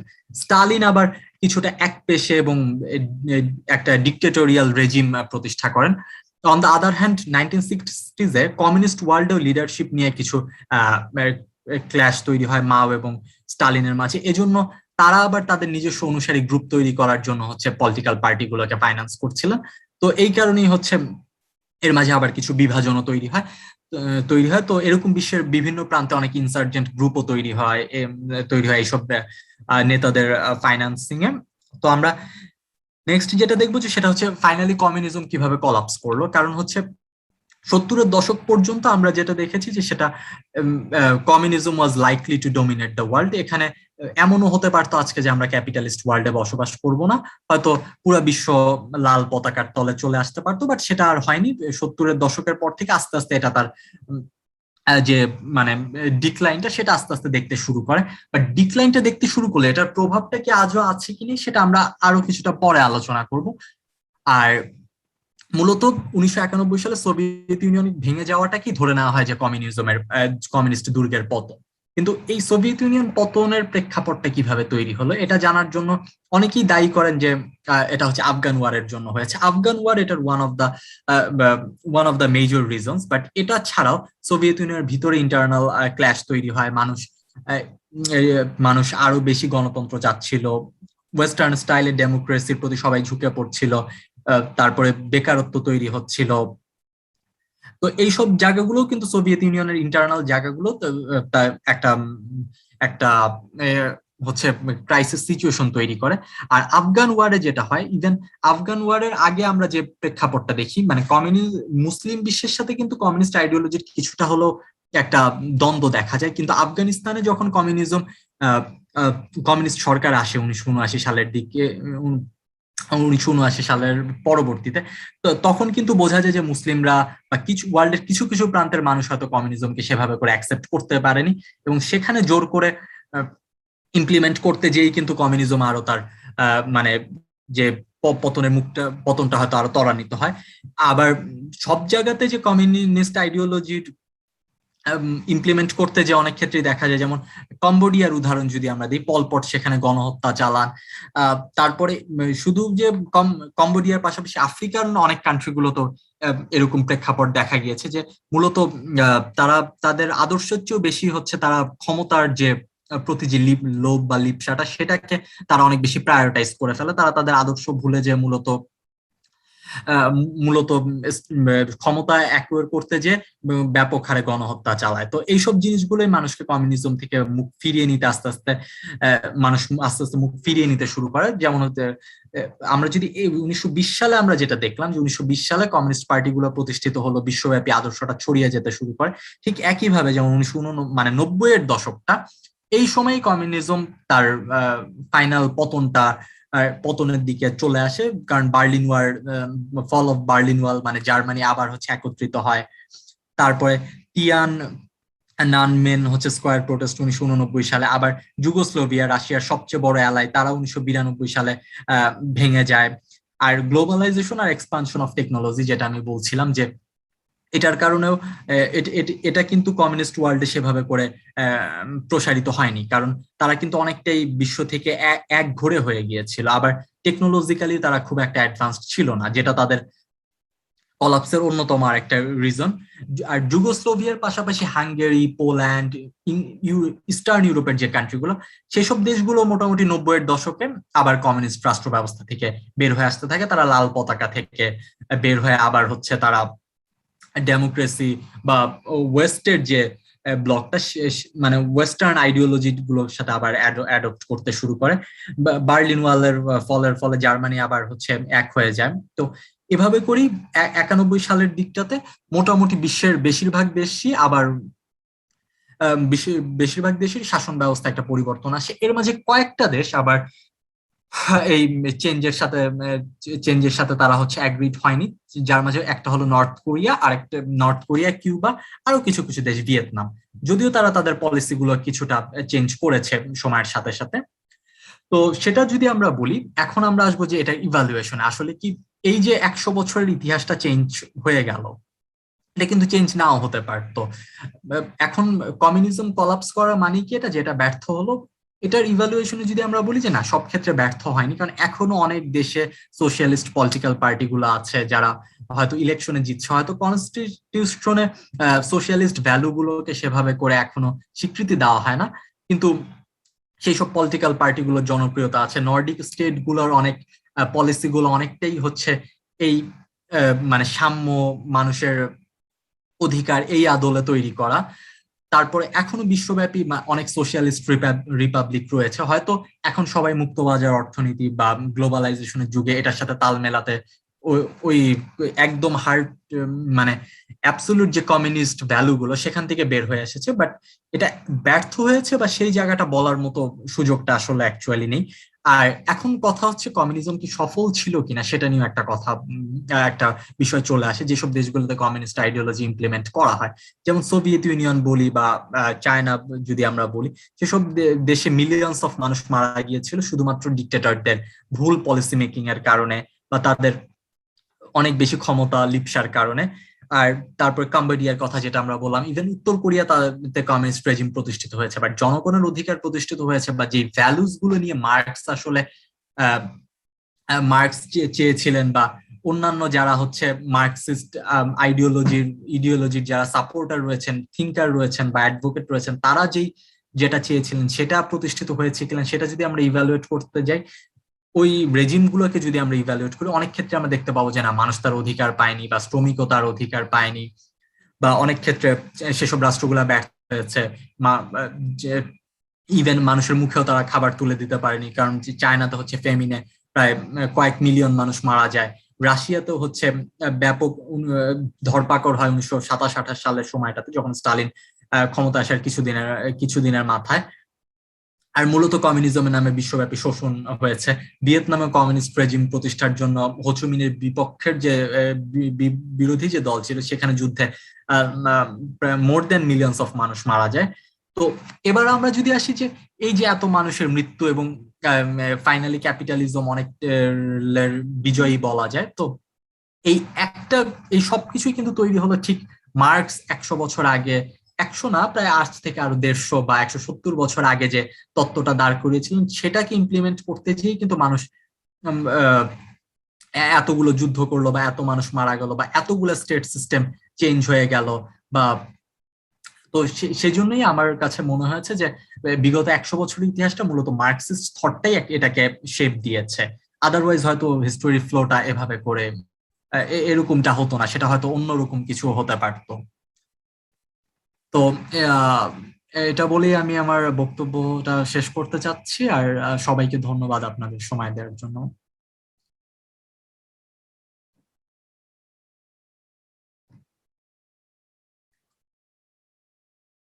যে ভাই, আমার প্রশ্নটা হচ্ছে যে মানে ভাই যখন প্রথম দিকে বলছিল যে হচ্ছে মানুষ ধর্মের বিরুদ্ধে আস্তে আস্তে সোচ্চার হচ্ছিল, আসলে কি মানে মার্কস এই ফরাসি বিপ্লবের আগের মুহূর্ত বা কিছুদিন আগে বা তার পরবর্তী প্রেক্ষাপটে কি মানুষ আসলে ধর্মের বিরুদ্ধে সোচ্চার হচ্ছিল, নাকি অভিজাততন্ত্র বা হচ্ছে যাজকতন্ত্র যেটা মানে যাজকতন্ত্রের বিরুদ্ধে মানুষ সোচ্চার হচ্ছিল, কোনটা আসলে একচুয়ালি একটু যদি ক্লিয়ার হতো তাহলে আমার জন্য ভালো হতো। মানে ধর্ম বলতে তো মানে ইউরোপিয়ান কনটেক্সটে তখন হচ্ছে ধর্ম বলতে আমি যাজকতন্ত্রটাই বুঝিয়েছি। মানে ফ্রেঞ্চ রেভলিউশনটা যখন হলো 1789 সালে, এর আগে তো ধর্ম বা অন্য এই কনটেক্সটেই কথা বলার সুযোগ ছিল না বা চার্চের এগেনস্টে কথা বলার সুযোগ ছিল না। প্রথম ফ্রেঞ্চ রেভলিউশনের পরেই তো চার্চের শাসনটাকে অ্যাবলিশ করা হয়। আর ঠিক 1700 সালের পরবর্তী, যেমন আগে আমরা কি দেখেছি, মধ্যযুগে বাইবেলে যেটা বলা হয়েছে সেটাকেই হয়তো আহ, মানুষ ফলো করেছে, সেটার এগেইনস্টে বা বিজ্ঞানও সেটার বিরুদ্ধে বলার কোনো সুযোগ পায় নাই। তো ঠিক ওই সময় ওই কনটেক্সটেই তো মানুষ হচ্ছে চার্চের শাসনটাকে অ্যাবলিশ করা মানে কি, চার্চ আর রাষ্ট্র ব্যবস্থায় ইন্টারফেয়ার করতে পারবে না। এরপরে 1800 সালে কি হলো, দার্শনিকরা কিন্তু আরো অনেক বেশি মুক্ত চিন্তা করার সুযোগটা পেলেন না? বা ফ্রান্সে যখন হচ্ছে রিপাবলিক প্রতিষ্ঠিত হলো, সেখান থেকেই তো আরো অন্যান্য দেশগুলো বুঝতে পারলো যে না, আমরা এখন মোনার্কির এগেনস্টে কথা বলতে পারি। হ্যাঁ, আঠারো কিন্তু তখন হ্যাঁ, যদি আমরা নেপোলিয়ন ফরাসি বিপ্লবের পরেও যখন নেপোলিয়ন তার রাষ্ট্র ব্যবস্থা স্থাপন করলো, তখন কিন্তু আমরা দেখতে পাই যে নেপোলিয়ন যাজকদের সাথে একটা সমঝোতা চুক্তিতে আসছে। আর তাহলে এটা কি আসলে আমরা ধর্মের সরাসরি বিরুদ্ধে বলতে পারি, নাকি আমরা বলতে পারি যে প্রভাব কিছুটা কমে আনছে আর দার্শনিকরা আরেকটু বেশি মুক্ত চিন্তা করার সুযোগ পাইছে, এরকম কি নয়? আমি আমি সেটাই বলেছি, মানে আরো কিছুটা মানুষ মুক্ত চিন্তা করার সুযোগ পেল, যেটা হচ্ছে ছিল না। যেমন ইউরোপে 1600 সালের দিকটাতে আমরা যেটাকে ওই যে মধ্যযুগীয় কায়দা নির্যাতন বলি, যেমন গ্যালিলিও বা ব্রুনো, তারা কিন্তু এই সুযোগটা পান নাই তাদের নিজেদের থটটাকে এক্সপ্রেস করার। 1800 সালে এসেই তো প্রথম পেল। আর সেই কনটেক্সটটা যদি আমরা দেখি, এখনকার যুগেও তো অনেক সময় ধর্মীয় প্রতিষ্ঠানগুলোর সাথে সরকারকে নেগোশিয়েট করতে হয়, কিন্তু তারপরে এখন আমরা আরো অনেক বেশি মুক্ত চিন্তার যুগে বসবাস করছি না? কিন্তু এটা তো একটা আহ, জায়গা থেকে শুরু হয়েছে, একটা পার্টিকুলার ডিকেট থেকে শুরু হয়েছে। তো সেই যা মানে সময়টাকে আমি হচ্ছে ফ্রেঞ্চ রেভলিউশন পরবর্তী, মানে ওই জায়গাটাকে আমি ইন্ডিকেট করেছি যে হ্যাঁ, এই সময়ের পর থেকে মানুষ আস্তে আস্তে আরো বেশি মুক্ত চিন্তা করার সুযোগ পায়। যেমন আহ আমরা মানুষ সবাই ইকুয়াল। একটা সময় মানুষ বুঝতে চাইতো না, একজন আরেকজনকে দাস করে রাখতো। 1800 সালের দিকটাতে, আমি এটা বলতে ভুলে গেছি বা আজকে অনেক কথার ফাঁকে বলা হয়নি, স্লেভারি কিন্তু আস্তে আস্তে 1860 সালের দিকটাতে অ্যাবলিশ করা হয় আমেরিকাতে, রাশিয়াতে, প্রায় 1860 সাল বা এর আশেপাশের সময়। সো এই কারণেই আমি বললাম যে আস্তে আস্তে মানুষ যেমন শুধু ধর্ম না, আস্তে আস্তে রাষ্ট্র ব্যবস্থার এগেনস্টেও, যেমন কাউকে স্লেভ বানানো যাবে না, বা রাষ্ট্র ভুল করছে, বা ইম্পেরুর ভুল। ইম্পেরুরকেও তো অনেকে হচ্ছে ধর্মের প্রতিনিধি হিসাবে ধরে নিয়েছে, যে উনি আহ, হচ্ছে গড উনাকে সেই অথরিটি দিয়েছে, বাট এটার এগেনস্টেও যে বলা যায়, সেই জায়গাগুলো তো 1800 সালের পর থেকে শুরু হলো। আর সেই সময়ই তো মার্কস হচ্ছে তার তত্ত্বে ব্যাপারটা তুলে আনলেন, যে না, আমরা আরো ইকুয়াল একটা সমাজ ব্যবস্থা চাই, যেখানে কেউ কাউকে এক্সপ্লয়েট করতে পারবে না। তার আগে হয়তো মানুষ এভাবে করে ভাবতে পারেনি, বা উম, সাম্যের এই কনসেপ্টটা সেরকম ছিল না। ভাই থ্যাংক ইউ, আমি আমার উত্তর পেয়েছি। ধন্যবাদ। আপনাদের আরো কোনো প্রশ্ন আছে? দয়া করে আপনার হ্যান্ড রেজ করতে পারেন অথবা চ্যাট বক্সে লিখতে পারেন।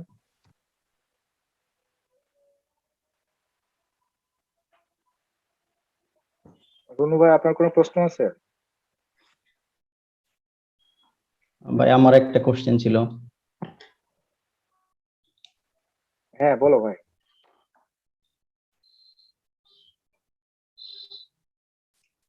আমরা দেখি যে ইউএসএসআর এর থেকে আসলো হলো কমিউনিজম, এবং সেই সময় ক্যাপিটালিজমের বিপরীতে কমিউনিজমটা আসলো। কিন্তু বর্তমান সময়ে আহ, যেহেতু আপনার রাশিয়া তার অতীতের জায়গায় ফিরে আসছে, চায়না একটা ভালো পজিশনে আছে, তো কমিউনিজম আসলে কেন প্রসার করা হচ্ছে না? তারা কোনো শুধু ইকোনমি নিয়েই আছে, ক্যাপিটালিজমের বিপরীতে কমিউনিজম কেন আসতেছে না? তারা কেন প্রচার করতেছে না? এর পিছনে আসলে কারণটা কি হতে পারে? মানে কমিউনিজম, মানে তারা কেন প্রচার, রাশিয়া তো ভেঙেই গেল, বা কমিউনিস্ট যে পার্টি বা এটার যারা অ্যাডভোকেট ছিল তারা তো আর এখন ক্ষমতায় নাই। আর চায়নাও তো হচ্ছে মানে তিয়ানমেন স্কোয়ারের পরে 90 সালে রাশিয়ার পতনের পর তারাও তো তাদের পলিটিক্যাল স্ট্র্যাটেজি চেঞ্জ করলো, তারা তো বিশ্বের দিকে আরো ওপেন হলো। আম, তারপরে তারাও তো এখন মুক্তবাজার অর্থনীতির দিকে ঝুঁকে গিয়েছে, তারাও তো এখন টেকনোলজি আর গ্লোবালাইজেশনের সাথে খাপে খাপ মিলিয়ে চলতে চাচ্ছে। আহ, তো তাদের তো আর এখন এই আদর্শটাকে ছড়িয়ে দেওয়ার কিছু নাই, বা বা এখন যদিও তারা তাদের দেশে পার্টি ক্ষমতায়, বাট তারপরেও তারা তো আর এখন কমিউনিজমের আওতায় তারা সেটা আনতে চাচ্ছে না, কারণ তারা এখন আরো বেশি ডেমোক্রেটিক প্র্যাকটিসকে হয়তো প্রায়োরিটাইজ করছে। জি, আমি হয়তো আপনার এখন উত্তরটা সেই পেয়েছি। হিস্টোরিক্যাল কনটেক্সটটাও এখন হয়তো নাই, যেটা 1920 সালে মানুষকে অনেক বেশি এটার দিকে ঝুঁকতে হেল্প করেছে, সেটা হয়তো এখন আর প্রযোজ্য হচ্ছে না। বা হয়তো আবার কখনো হবেও, যেহেতু মার্কস বলেছে যে যখন এক্সপ্লয়টেশনটা আবার বাড়বে তখন হয়তো প্রোলেটারিয়েট ক্লাসের রেভলিউশন হতে পারে, কোন একটা পর্যায়ে গেলে হয়তো এটা আবার ফিরে আসবে। হ্যাঁ, থ্যাংক ইউ, উত্তরটা পেয়েছি আর কি।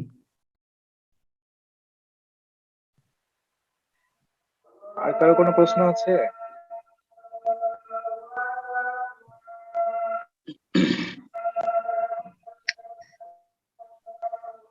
হ্যাঁ রায়ন ভাই, বলেন। হ্যালো, হ্যাঁ ভাই, আমি কি শুনতেছি, অডিও? বলেন। আচ্ছা, হ্যাঁ ভাই শুনতেছি।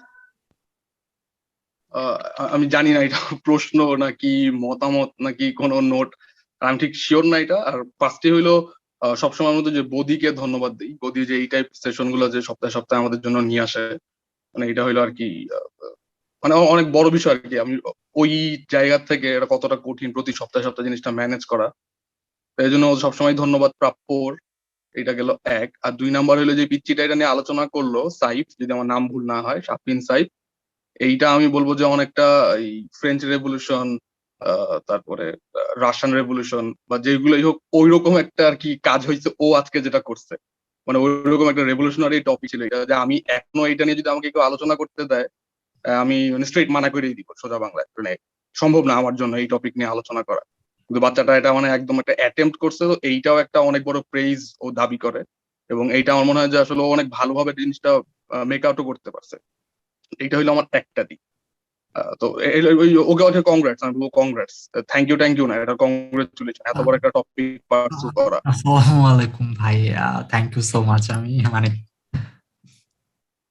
ওয়ালাইকুম আসসালাম। এখন আমার যেটা মানে আমি কাজের ফাঁকে ফাঁকে শুনতেছি, তো তো আমার যদি ভুল হয় তাহলে পার্ডন মি, আগে মাপ চায় নিতেছি যদি ভুল না হয় আমার, ভুল হয় আমার, আর না হইলে তো আলহামদুলিল্লাহ।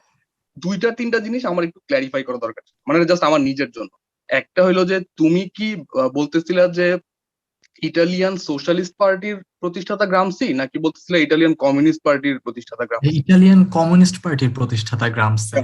আচ্ছা, কারেক্ট কারেক্ট, হ্যাঁ হ্যাঁ, এটা আমার একটা 1921 সালের পরে মেবি হচ্ছে জেল হ্যাঁ দেওয়া হ্যাঁ হয়। হ্যাঁ একই সময় লেনিনের সমসাময়িক যারা হচ্ছে মানে আরো পলিটিশিয়ান যারা হচ্ছে ইউরোপে মানে কমিউনিজমকে স্টাবলিশ করার মানে কি বলবো পায়োনিয়ার ছিল। হ্যাঁ হ্যাঁ, একদম একদম, আমি বুঝছি, আই গট দ্য পয়েন্ট। মানে আমার এইটা একটা ক্লারিফিকেশন দরকার, শুনছি নাকি, তার মানে ঠিকই শুনছিলাম আর কি। কারণ এই সোশ্যালিস্ট পার্টি তো হয়েছে আসলে আরো আগে, 92-95 ওই দিকে। আচ্ছা, যাই হোক, এটা হ্যাটস অফ। আরেকটা জিনিস হলো, এটা আমার জানার খুব ইচ্ছা, যে তুমি একটা জিনিস বারবার বলতেছিলে, বারবার মানে একটা জায়গায় বলতেছিলে যে ওই যে নর্ডিক কান্ট্রি গুলা কমিউনিস্ট বা না না সোশ্যালিস্ট, না, এই একটা জিনিস। আমি বলেছিলাম হ্যালো, হচ্ছে যে মানে হয়তো কমিউনিজম চলে গিয়েছে বাট নর্ডিক কান্ট্রি গুলো আরো অনেক বিশ্বের অনেক প্রান্তে এখনো সোশিয়ালিস্ট ভ্যালু গুলো তারা হচ্ছে এখনো মেনটেন করছে। মানে আমি কারেক্ট। শুরুতে একটা কথা। এইখানে আমার প্রশ্নটা, বাবু একটা সেকেন্ড যদি আমাকে বলতে দাও।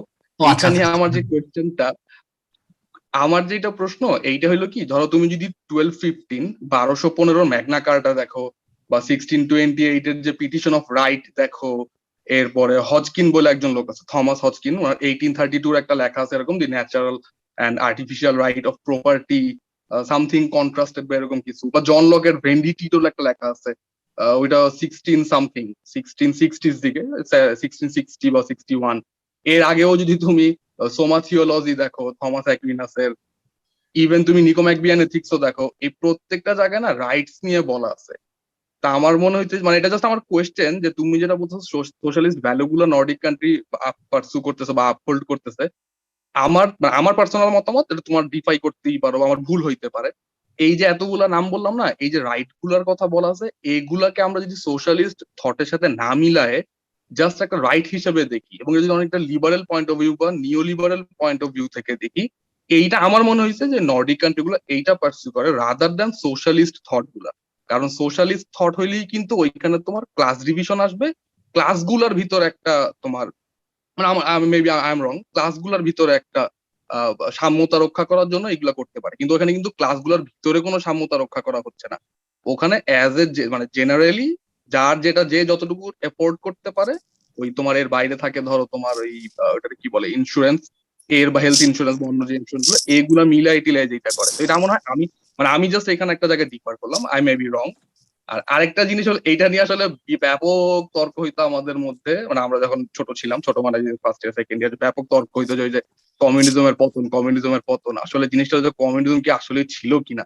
কারণ ওই যে কমিউনিজম তো তোমার সোশ্যালিজমের পরে আসে, তো অনেকবার তুমি এরকম বলছো যে কমিউনিজম অ্যাবলিশ হয়ে যেতেছে, তা আমার যেটা আর কি, মানে এটা জাস্ট একটা ফ্যান্সি থট, কমিউনিজম তো আসেই নাই কখন, আসলে জিনিসটা তো ছিল হ্যাঁ ভাই, সোশ্যালিজম। এটা আমি বলতে চাচ্ছিলাম।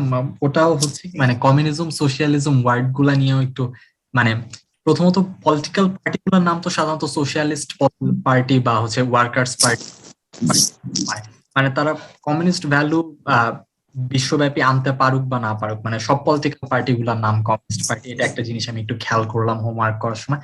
আর কমিউনিজমের পতন মানে কি 1991-এ আমি ভাই দেখলাম যে মানে সব জায়গাতেই এই টার্মটা মানে নেটেও ব্যবহার করতেছে যে কমিউনিজমের পতন। সোশ্যালিস্ট স্টেট ভাই এখনো মানে অনেকগুলা দেশে তো মানে মানে কনস্টিটিউশনে সোশ্যালিজম হয়তো নাই, বাট দেখা যায় যে ওই যে পলিটিক্যাল পার্টিটা ক্ষমতায়, ওই পলিটিক্যাল পার্টিটা সোশ্যালিস্ট পার্টি, কিছুটা লেফটিস্ট ভিভের পলিটিক্যাল পার্টি। বা নর্ডিক কান্ট্রি, মানে সব দেশ নিয়ে মানে ভাই হোমওয়ার্কটা সেভাবে মানে কান্ট্রি ওয়াইজ হোম করে আরো আসা উচিত ছিল। বাট মানে বেশ ইউরোপিয়ান অনেক কান্ট্রিতে আমি দেখলাম যে সোশ্যালিস্ট পার্টিটাই ক্ষমতায়, আবার সেটার ইতিহাস ঘাটতে যেয়ে দেখলাম যে না, ওই পলিটিক্স এস্টাবলিশমেন্টটা মানে ওই মার্কসিস্ট থটের আমব্রেলাতেই হয়েছে। মানে মার্কসিজমের যারা অ্যাডভোকেট, দেখা গেছে যে ওই পার্টি ফাউন্ডার আবার হচ্ছে একজন মার্কসিস্ট ছিল, তারা হয়তো আস্তে আস্তে ভ্যালুসটা একটু চেঞ্জ করছে। অ্যাবসলিউটলি স্পট অন, ওইটা নিয়ে কোনোই তর্ক নাই। মানে ব্যাপক পড়াশোনা করে রাষ্ট্র, ওইটা নিয়ে কোনোই মানে তর্ক নাই। আরেকটা জিনিস হলো, এইটা আমাদেরকে রাসেল স্যার বেশ কয়েকবার বলতো, মানে এটা একদম রাসেল স্যার পার্সোনালি বলতো, যে ওই যে পল পটের যে কাহিনীটা, পল পট যে কমিউনিজম বা সোশ্যালিজম প্রতিষ্ঠা করতে গিয়ে কি কি করছে না করছে, তো ওইখানে মানে এটা আমারও থট, ইভেন আমি যদি ভুল না হয় সেকেন্ড ইয়ার রাসেল স্যারের কাছ থেকে শোনা কথা এটা, যে এখানে পার্সোনালিটি ট্রেইটও একটা অনেক বড় কারণ ছিল, যে রাদার দেন আসলে যদি ওই টাইম পিরিয়ডে পল পটের মনে হইতো যে liberalism is the ultimate form to gain the power, তাইলে ও হয়তো ওইটা পার্সু করতো রাদার দেন কমিউনিজম বা সোশ্যাল, মানে যাই হোক, এটা আর কি একটা ফ্যান্সি থট। আরেকটা জিনিস হলো, এইটা আমি আমি আশা করবো, এটা মানে এটা আমার মানে আমার একটা ব্যক্তিগত সোজা বাংলায় আবদার তোমাদের কাছে, ইভেন বৌদির কাছেও, যে এই সেশনটা যদি এনলার্জমেন্ট আকারে আরো 2-3টা সেশন নেওয়া যায়। কারণ একটা জিনিস আমার ল্যাকিংস মনে হয়েছে, এটা আসলে তোমার ল্যাকিংস না, টাইমের ল্যাকিংস, যে ওই যে কমিউনিজম বা সোশ্যালিজম যে তুমি বলতেছো ভাঙে যেতেছে, এটার পিছনে যে কারণ মানে স্টেট গুলা থেকে সোশ্যালিস্ট স্টেট গুলা থেকে সোশ্যালিজম চলে যেতেছে, বা the fall of Soviet Union, যুগোস্লাভিয়ার ভাঙন, এইগুলোর পিছনে কিন্তু অনেক অনেক অনেক অনেক হাজার হাজার লাখ লাখ কারণ আছে। তো ওগুলো আসলে তুমি এক কথায় যে বলে দিতেছো যে ফল অফ সোভিয়েত ইউনিয়ন, এটা আসলে তোমার তোমার দোষ না, টাইমের দোষ, এটা সময় কম।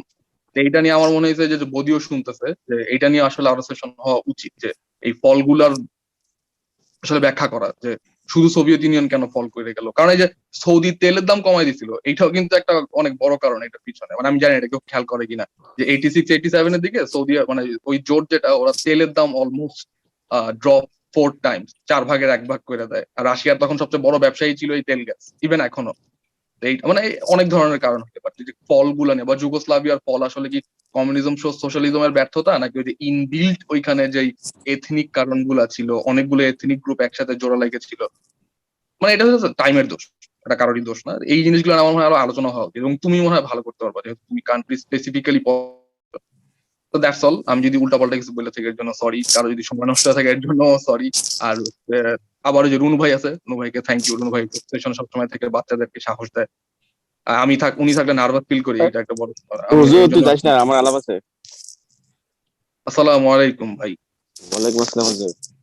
এরা আচ্ছা যদি আপনার ম্যাগনিটিউড সম্পর্কে জানতো, দেখতেন নার্ভাস হয়ে পড়তে পারে। সরি ভাই, সরি। চাপা মারিস না, কথা সেটা না, ওই কি বলে আচ্ছা ওই আমাদের ওর নাম কি রিফা, সরি আমার নামটা বলে গেছি, যে আলোচনা করলো নাম কি? ওর নাম সাইফ মনে হয়। সাহেব সাহেব, সরি সাহেব সাহেব, আমি সাহেবের নামটা বলে গেছি, আজকে প্রথম দেখলাম তো আমি নামটা বলে। ওয়ালাইকুম আসসালাম সাহেব। না, সাহেবের আলোচনা খুব ভালো হয়েছে, যেটা তোর হুজুর বললো।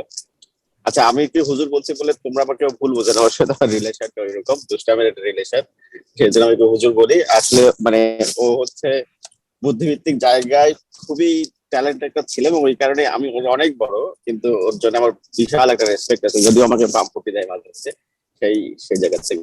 যাই হোক, আলোচনা হচ্ছে সাইফ আলোচনা খুবই চমৎকার করছে। কথা দিনের মধ্যে 14 দিন বলা যায়। ইয়া হচ্ছে সাইফ আসলে আলোচনা চমৎকার করছে, কিন্তু আমাদের আমি যেটা বললো আসলেই এই মানে এই ক্যানভাসটা আসলে এত অল্পতেই শেষ করা খুবই মুশকিল। আলোচনাটা আমার মনে হয়েছে যে অল্পতেই শেষ হয়ে গেল, মানে আরো ছোট ছোট করে আলাপ করা দরকার। তো একাডেমিক জায়গাটাতে হচ্ছে আমাদের আমির সহ সাইফ তোরা যারা আলোচনা করছে সেটা করলে ভালো হয়।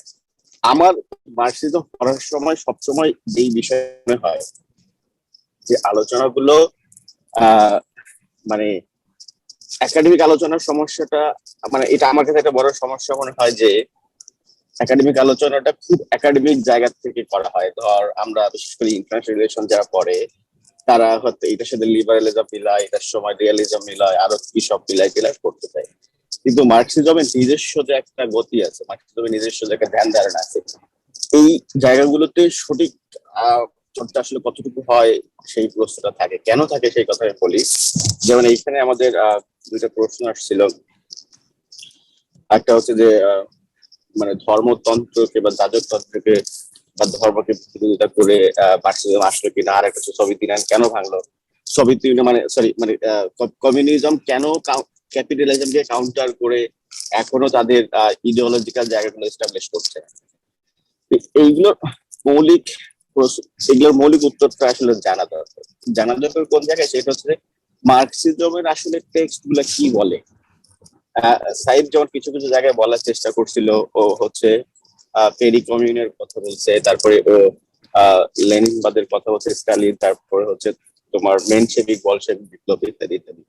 কিন্তু মৌলিক জায়গাগুলোটা সম্পর্কে একটা ক্লিয়ার ধারণা না থাকলে আমার মনে হয় যে এই আলোচনাগুলো উপরে উপরে যায়, এই আলোচনাগুলো ভেতরে ঢোকে না।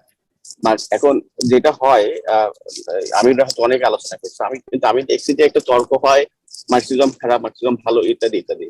আমাদের স্যার কি বলে তোর ডিপার্টমেন্টের প্রতিষ্ঠাতা আতাউর রহমান স্যার একটা কথা বলতো, তুমি মার্কসিজম বিশ্বাস করো বা না করো, মার্কসিজম মানো বা না মানো, কেউ যদি মার্কসিজম বোঝে ভালো করে, তাহলে পরে তার জীবনের যে কোনো সিদ্ধান্ত, যে কোনো কাজ সে সঠিকভাবে নিতে পারে।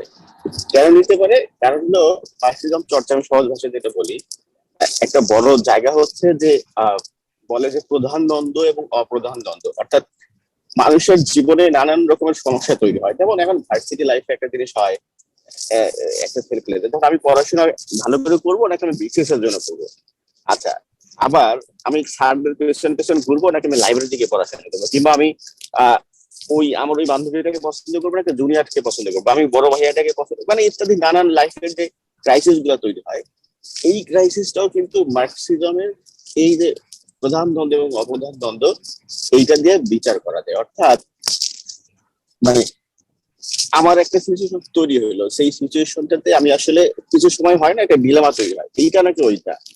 যেমন একটা উদাহরণ দেই যে বাংলাদেশের স্বাধীনতা সংগ্রামের সময়ে বাংলাদেশের এক্সিস্টিং কমিউনিস্ট পার্টির মধ্যে দুইটা গ্রুপ ছিল, যেটাকে বলা হচ্ছে যারা চীনের মাও সেতুংয়ের রাজনীতি অনুসারী তাদের একটা গ্রুপ, আর একটা হচ্ছে সোভিয়েত ইউনিয়নের অনুসারী একটা গ্রুপ। তো যারা চীনের অনুসারী গ্রুপ, তাদের কাছে ওই সময়ে প্রধান দ্বন্দ্ব মনে হয়েছিল যে এই আসলে বাংলাদেশ আলাদা করে ভাগ হয়ে কোনো লাভ হবে না। এখন ক্ষমতা ছিল, ওই সময় ক্ষমতা পাকিস্তানি বড় লোকদের হাতে ক্ষমতা ছিল, সেই ক্ষমতাটা আবার যখন বাংলাদেশ স্বাধীন হবে তখন আসলে বাংলাদেশে বড় লোকদের হাতে আসবে, কিন্তু ভাগ্যের পরিবর্তন সাধারণ মানুষের হবে না। কাজে তাদের কাছে তখন প্রধান সমস্যাটা মনে হয়েছিল যে এই যে ক্ষমতা কাঠামোর আমূল পরিবর্তন, একটা বিপ্লব। কিন্তু অন্যরা আবার বুঝছে যে ওইটা আসলে প্রধান দ্বন্দ্ব না, প্রধান সমস্যা ওইটা না, ওই সময় সমস্যা হলো স্বাধীনতা সংগ্রাম। তার মানে এই যে প্রধান দ্বন্দ্ব চিহ্নিত করার ক্ষেত্রে ওই সময় যারা চিটিংপন্থী ছিল তারা ব্যর্থ হয়েছে, কারণ ওরা বাংলাদেশের স্বাধীনতা সংগ্রামকে যেটা আসল করে না সেটা বুঝতে পারে। আচ্ছা, আমি উদাহরণটা এই কারণে দিলাম যে মার্কসিজমের এই যে ডায়ালেক্ট, আমি আরো ভালো বলতে পারবে, ডায়ালেক্ট যেটা বলে যে ডায়ালেক্টাল ম্যাটেরিয়ালিজম যেটাকে বলে, সেইখানে কিন্তু এই বিষয়গুলো সম্পর্কে ছোট ছোট করে বলা আছে কি কারণে, যে লাইফের মানে এই যে মানে মার্কসের থিওরির সাহেব একটা কথা বলছে যে মার্কসের ধারণাটা কিন্তু শুধু মার্কস হিমসেলফ না, এটা ফয়েরবার্গ, এটা হেগেল, বিভিন্ন মানুষের ধারণা থেকে এসে এটা মার্কসিজমের পূর্ণতা পাইছে। তার ধারণাটা আগে থেকে ছিল, কিন্তু মার্কসিজমের বড় বৈশিষ্ট্য যেটা, সেটা হইলো এতদিন পর্যন্ত মার্কসীয় ধারণাটাকে মানে মার্কসীয় ধারণাটা মার্কসি হওয়ার আগের যে ধারণাটা, সেটা একটা ভাবগত জায়গা থেকে সবকিছু ব্যাখ্যা বিশ্লেষণ করতে। মার্কস প্রথম যেটা হচ্ছে বস্তুতন্ত্রের একটা জায়গা থেকে ব্যাপারটাকে বিশ্লেষণ করলো, অর্থাৎ মানে দুনিয়ার বাস্তব যে সমস্যাগুলো, সেই সমস্যাগুলোকে কিভাবে ফেস করা যায় সেইটা নিয়ে কথা বলবো। এখন কিছু টার্ম যেমন ক্যাপিটালিজম, সোশ্যালিজম, কমিউনিজম, তার আগে হচ্ছে সামন্ততন্ত্র ইংরেজি কি রে, ফিউডালিজম, তারপরে আরো যেসব, তাহলে এই সমস্যাগুলো আসলে কোথায় আসলো, মানে কেন আসলে বিপ্লবটা দরকার হয়ে পড়লো, কেন মার্কস তার মার্কসীয় থিওরিটা সামনে নিয়ে আসলো, এটার কারণ যদি আমি শুধু বলি যে অসাম্য ছিল সাম্য প্রতিষ্ঠা করার জন্য, সেটা বড় কারণ, কিন্তু তার ভেতরের ছোট ছোট কারণগুলা বিভিন্ন ক্লাস, যেমন মার্কসীয় ইয়া হচ্ছে সাহেব দাস ক্যাপিটালের কথা বলছে, কমিউনিস্ট ম্যানিফেস্টোর কথা বলছে, তো এখানে কিন্তু ছোট ছোট করে বলা হচ্ছে যে শ্রেণী, ক্লাস, এই ক্লাসটা কিন্তু আমার ফার্স্ট ক্লাস, সেকেন্ড ক্লাস, প্রথম শ্রেণী এইরকম না। মানুষের যে অবস্থানগত পরিবর্তন, অবস্থানগত জায়গা, সেই মার্কসের একটা বড় তথ্যই বলা হয়। যে প্রশ্নটা করছে যে ক্যাপিটালিজমের সাথে কি বলে কমিউনিজম কেন ক্যাপিটালিজমকে কাউন্টার করছে না, তো এইখানে এই জিনিসটা বোঝা থাকে, ওই ক্লাসটা বোঝা খুব জরুরি। যেমন ধর মার্কসের যেটা হচ্ছে ঐতিহাসিক বস্তুবাদ, দুইটা যে জায়গাতে একটা ঐতিহাসিক একটা দ্বন্দ্বিক বস্তুবাদ, ঐতিহাসিক বস্তুবাদের ওই ইতিহাসটা যে ব্যাখ্যা করছে সেটা কিরকম ছিল প্রথম থেকেই ব্যাখ্যা করছে। একেবারেই আদিম সমাজে, তারপরে আদিম সমাজের আসলে সমাজটা কেমন ছিল, সেই সমাজটার মধ্যে কারা কারা ছিল। আদিম সমাজটাকে কিন্তু আদিম সাম্যবাদী সমাজ বলা হয়। কেন আদিম সাম্যবাদী সমাজ বলা হয়? যে ওইখানে আসলে এখনকার মতো, এমনকি আজকে থেকে 100, 200, 300 বছর আগের মতোই সমাজের মধ্যে কোনো বিভাজন ছিল না। মানুষ তার প্রয়োজন অনুযায়ী এবং সামর্থ্য অনুযায়ী কাজ করতো, এবং সেই কাজ করার পরে যে পশুপালন করতো বা পশু সংগ্রহ করতো, সেইটা ভাগাভাগি করতে। ফলে সেইখানে কিন্তু আলাদা হওয়ার কোনো সুযোগ নাই। সুযোগটা কখন তৈরি হলো? যখন আস্তে আস্তে মানুষ কোনো একটা বিশেষ কাজে এক্সপার্ট হয়ে উঠলো, এবং সেই এক্সপার্ট হওয়ার কারণে তখন যখন সে, এখন আমরা যে বলি না, যেমন আমাদের আমির হচ্ছে একটা কোনো বিষয়ে এক্সপার্ট, কনসালটেন্সি করতেছে, তার মানে ও ওই বিষয়ে এক্সপার্ট, তার মানে ওই বিষয়ে ও বেশি জানে, আমি কম জানি। যখন আমি কম জানি তখন কিন্তু আমার আমিরের উপরে নির্ভরশীলতা বেড়ে যাবে। নির্ভরশীলতা বেড়ে যাওয়ার ফলে কি হবে, যে আমি তখন ওই বিষয়ের উপরে তার যে পাণ্ডিত্য আছে সেটার এক্সট্রা সুযোগ নিতে পারে। আদিম সমাজটা কিন্তু এভাবে ভেঙে গেল যখন পশুপালনের ব্যাপারে কেউ একটু বেশি ইয়া হয়ে গেল, কি বলে এক্সপার্ট হয়ে গেল, তখন সে বেশি ডিমান্ড করার সুযোগ বললো, আমি না, আমি এখন থেকে রানটা খাবো, কারণ আমি এটা করি। এই যে ক্লাস, যখন ক্লাস তৈরি হলো, অর্থাৎ একটা সমাজের ভেতরে কেউ কেউ বেশি এক্সপার্ট হয়ে তার সেই বিশেষায়িত জ্ঞান দিয়ে নানান সুযোগ সুবিধা গ্রহণ করতে চাইলো, তখন সে সমাজে একটু আগায় গেল, এবং ওইখান থেকে দাস সমাজ, মানে ওই যে আদিম সাম্যবাদী সমাজটা কিন্তু ভেঙে গেল। ভেঙে যা তখন কি হলো, কিছু মানুষ প্রভু হয়ে গেল, কিছু মানুষ দাস থেকে গেল। এই যে ক্লাসটা কিন্তু ওখানে শুরু হলো। তারপরে এবং এই দাস এবং হচ্ছে দাস মালিক, তখন এরা একটা সামন্ততান্ত্রিক সমাজে ঢুকলো যেখানে কৃষি প্রধান হয়ে গেল। তখন দাস মালিকরা কি করলো, যে দাসদেরকে খাটানো শুরু করলো। ফলে এই যে ওখানে একটা ক্লাস তৈরি হলো। তারপরে মানুষ ওই দাস সমাজের মধ্যেই, মানে যেটাতে আমরা কৃষি ফিউডাল সমাজ হয়তো বলতে পারি, সেইখানে যে দাস এবং দাস মালিক থাকলো, সেখানে আবার কিছু চালাক মানুষ হয়তো একটু ব্যবসা বাণিজ্য করা শুরু করলো। তারা বলে যে এটার বাইরে কিছু করা যায় কিনা। এই ব্যবসা বাণিজ্য করার মানুষগুলো কিন্তু পরে সমাজটাকে ক্যাপিটালিস্ট সোসাইটির দিকে নিয়ে আসলো, অর্থাৎ একটা বাণিজ্যিক সমাজ তৈরি হলো। অবশ্যই এই যে সমাজের ধাপের পরিবর্তন গুলা ঘটছে, যখন একটা আদিম সাম্যবাদী সমাজ ছিল, সেখান থেকে সেখানে অনেক দিনের লড়াই সংগ্রামের পরে সেটা একটা কি বলে কৃষি সমাজে আসলো। কৃষি সমাজে নানান রকমের দ্বন্দ্ব, তৎপরতা, এই যে কিন্তু প্রত্যেকটা সমাজে দুইটা ক্লাস। যখন আদিম সাম্যবাদী সমাজ ভেঙে গেল, প্রত্যেকটা সমাজে কিন্তু দুইটা করে ক্লাস তৈরি হলো, প্রধান দুইটা ক্লাস। আরো ছোট ছোট ক্লাস থাকতে পারে, কিন্তু প্রধান দুইটা ক্লাস, অর্থাৎ একজন শোষিত হচ্ছে আর একজন শোষণ করছে। তো কিন্তু আগের সমাজের থেকে পরের সমাজটা কোনো কোনো ক্ষেত্রে চিন্তায়, কর্মে, কাজে ভালো। যেমন আদিম মানে এই দাস সমাজ থেকে কৃষি সমাজটা কিন্তু ভালো। কৃষি সমাজ থেকে এখন যে ক্যাপিটালিস্ট সমাজ আমরা বলছি, সেই ক্যাপিটালিস্ট সমাজ কিন্তু অনেক প্রোগ্রেসিভ, কারণ এখানে শ্রমিক, কৃষি সমাজটা ভেঙে যখন ক্যাপিটালিস্ট সমাজ তৈরি হলো, সেখানে দুইটা পক্ষ বা দুইটা সংঘ, একটা হচ্ছে সেখানে শ্রমিকরা থাকলো যারা শ্রম বিক্রি করে, আর একটা শ্রমিক মালিক থাকলো। কিন্তু কৃষি সমাজে কৃষকরা স্ক্যাটার ছিল, তারা একসাথে ছিল, তারা বিভিন্ন জায়গায় কাজকর্ম করতো। কিন্তু শ্রমিক সমাজে গেল কারখানায় মানুষ একসাথে কাজ করা শুরু করলো। ফলে কারখানায় কাজ করলে সেখানে একসাথে 1000 জন, একসাথে 2000 জন, একসাথে 5000 জন কাজ করলো। ফলে এটা একটা ইউনাইটেড ফোর্স হলো। ফলে ইউনাইটেড ফোর্সের কিন্তু মানে তাদের শ্রম ছাড়া বিক্রি করার কিছু না থাকলেও তাদের কিন্তু কিছু পাওয়ার তৈরি হলো। ফলে তারা তাদের মালিককে কিছু কিছু জায়গায় চ্যালেঞ্জ করতে পারলো, এবং মালিক তখন বাধ্য হয়ে তাদেরকে কিছু রাইট দিতে বাধ্য হইলো। ফলে এই সমাজটা কিন্তু আগের সমাজের থেকে কিছুটা প্রোগ্রেসিভ।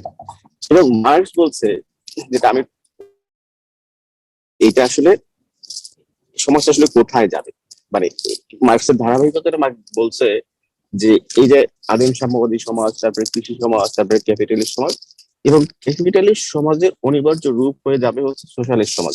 সোশ্যালিস্ট সমাজ কিন্তু কমিউনিস্ট সমাজ না।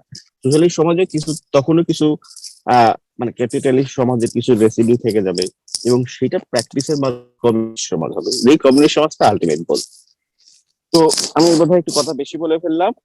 এই যে ধারাক্রম গুলো না বুঝলে তখন একাডেমিক আলোচনাটা করতে সুবিধা হবে। এবং এখন কমিউনিস্ট ওয়ার্ল্ডের যে নানান রকমের বিভাজন, কে কোনটা ফলো করছে, আসলে কেউ ফলো করছে কিনা, একটা বিষয় হচ্ছে যে মার্কসিজম কিন্তু কোনো মানে ফান্ডামেন্টালিস্ট কোনো আইডিয়া না, you can challenge it any time. যেমন তোমরা ইয়ার কথা বলছো, গ্রামসির কথা বলছিলে, গ্রামসি কিন্তু একটা ভিন্ন আইডিয়া সামনে নিয়ে আসছিল, ওটি নিয়ে কাজ করছে, যেটা মানে আমি হেগেমনিটা বোধহয় ওরই কথাবার্তা নাকি। তো এই যে এই ধারণাগুলো আছে, কাজে মার্কসিজমটা পরিবর্তন হতে পারে, এবং যে কেউ যে কোনো ভাবে নতুন আইডিয়া দিয়ে সেটাকে সমৃদ্ধ করতে পারে। এবং এটা যেহেতু ফান্ডামেন্টালিস্ট আইডিয়া না, এবং মার্কসিজম যেহেতু বিজ্ঞান ভিত্তিক চিন্তা করে, কাজে নতুন চিন্তাকে অবশ্যই গ্রহণ করবে। এবং অবশ্যই যেমন এখন যেটা প্রশ্ন করা হয় যে মার্কস অনিবার্যভাবে বলছিল যে ক্যাপিটালিজমের পরাজয়ের মাধ্যমেই আসলে সোশ্যালিজমের সমাজ অনিবার্যভাবে যাবে, কিন্তু এখন কিন্তু সেটা ঘটছে না, কারণ এখন নানান রকমের এন্টিটি আসছে। যেমন স্ক্যান্ডিনেভিয়ান কান্ট্রির কথা বলা হয়, সেখানে আসলে মানুষের অনেক রাইট কে মেনে নেওয়া হয়, এবং ওইটা কাইন্ড অফ এক ধরনের, অনেকেই বলে যে এটা একটা সোশ্যালিস্ট কালচারের মতোই বিষয় সেগুলো থাকে।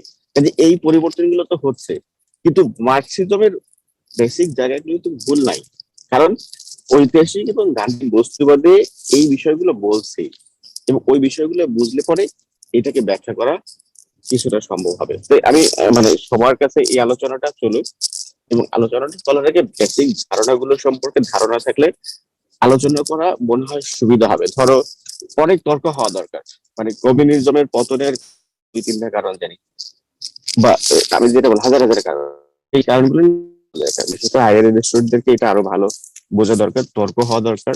এবং ক্যাপিটালিজমের এখনকার স্বরূপটা, যেমন ক্যাপিটালিজমের মানে পিওর যেটা রূপ, সেটাও তো এখন আর নাই। এখন তো অনেকে এটা কর্পোরেট ক্যাপিটালিজম বলে, অনেকে আবার এটাকে এখন টেকনোলজি বেস ক্যাপিটালিজম বলে। এই ক্যাপিটালিজমের ভবিষ্যৎই বাকি সেই আলোচনা। আমরা দেখি যে ল্যাটিন আমেরিকার এখন অনেক দেশে বামপন্থী সরকার ক্ষমতায় আসছে, তারা মানে ধ্রুপদী মার্কসিজমের প্র্যাকটিস করছে না, কিন্তু তাদের ইডিওলজি তো ওই রকমই কিছু থাকতেছে। কেন এই পরিবর্তনগুলো করছে? কাজেই এই আলোচনাগুলো বোধহয় করা যাবে। আমি অনেক সময় নিলাম, কষ্ট করে তো সবাই শুনলি। আমার মনে মৌলিক আলোচনাগুলো জেনে আলোচনাগুলো কেউ করা শুরু করে তাহলে ভালো হবে। আচ্ছা, ধন্যবাদ বদি আমির। ভাই আপনাকেও থ্যাংক ইউ, ধন্যবাদ অনেক ভাই। কিছু জানা গেল নতুন। একবার একটা প্রশ্ন আসছে। রোমানা, তুমি প্রশ্ন আসো, প্রশ্নটা একটু বিস্তারিত বলো।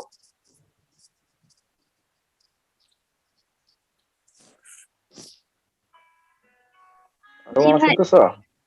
জি জি, প্রশ্ন হচ্ছে যে মানে আন্তর্জাতিক সম্পর্কে, এটা আসলে একটু আমাদের একাডেমিক টাইপের প্রশ্ন, তবে একটু জানলে আমাদের জন্য ভালো হতো, বিশেষ করে আমার জন্য একটু বেশি ভালো হতো।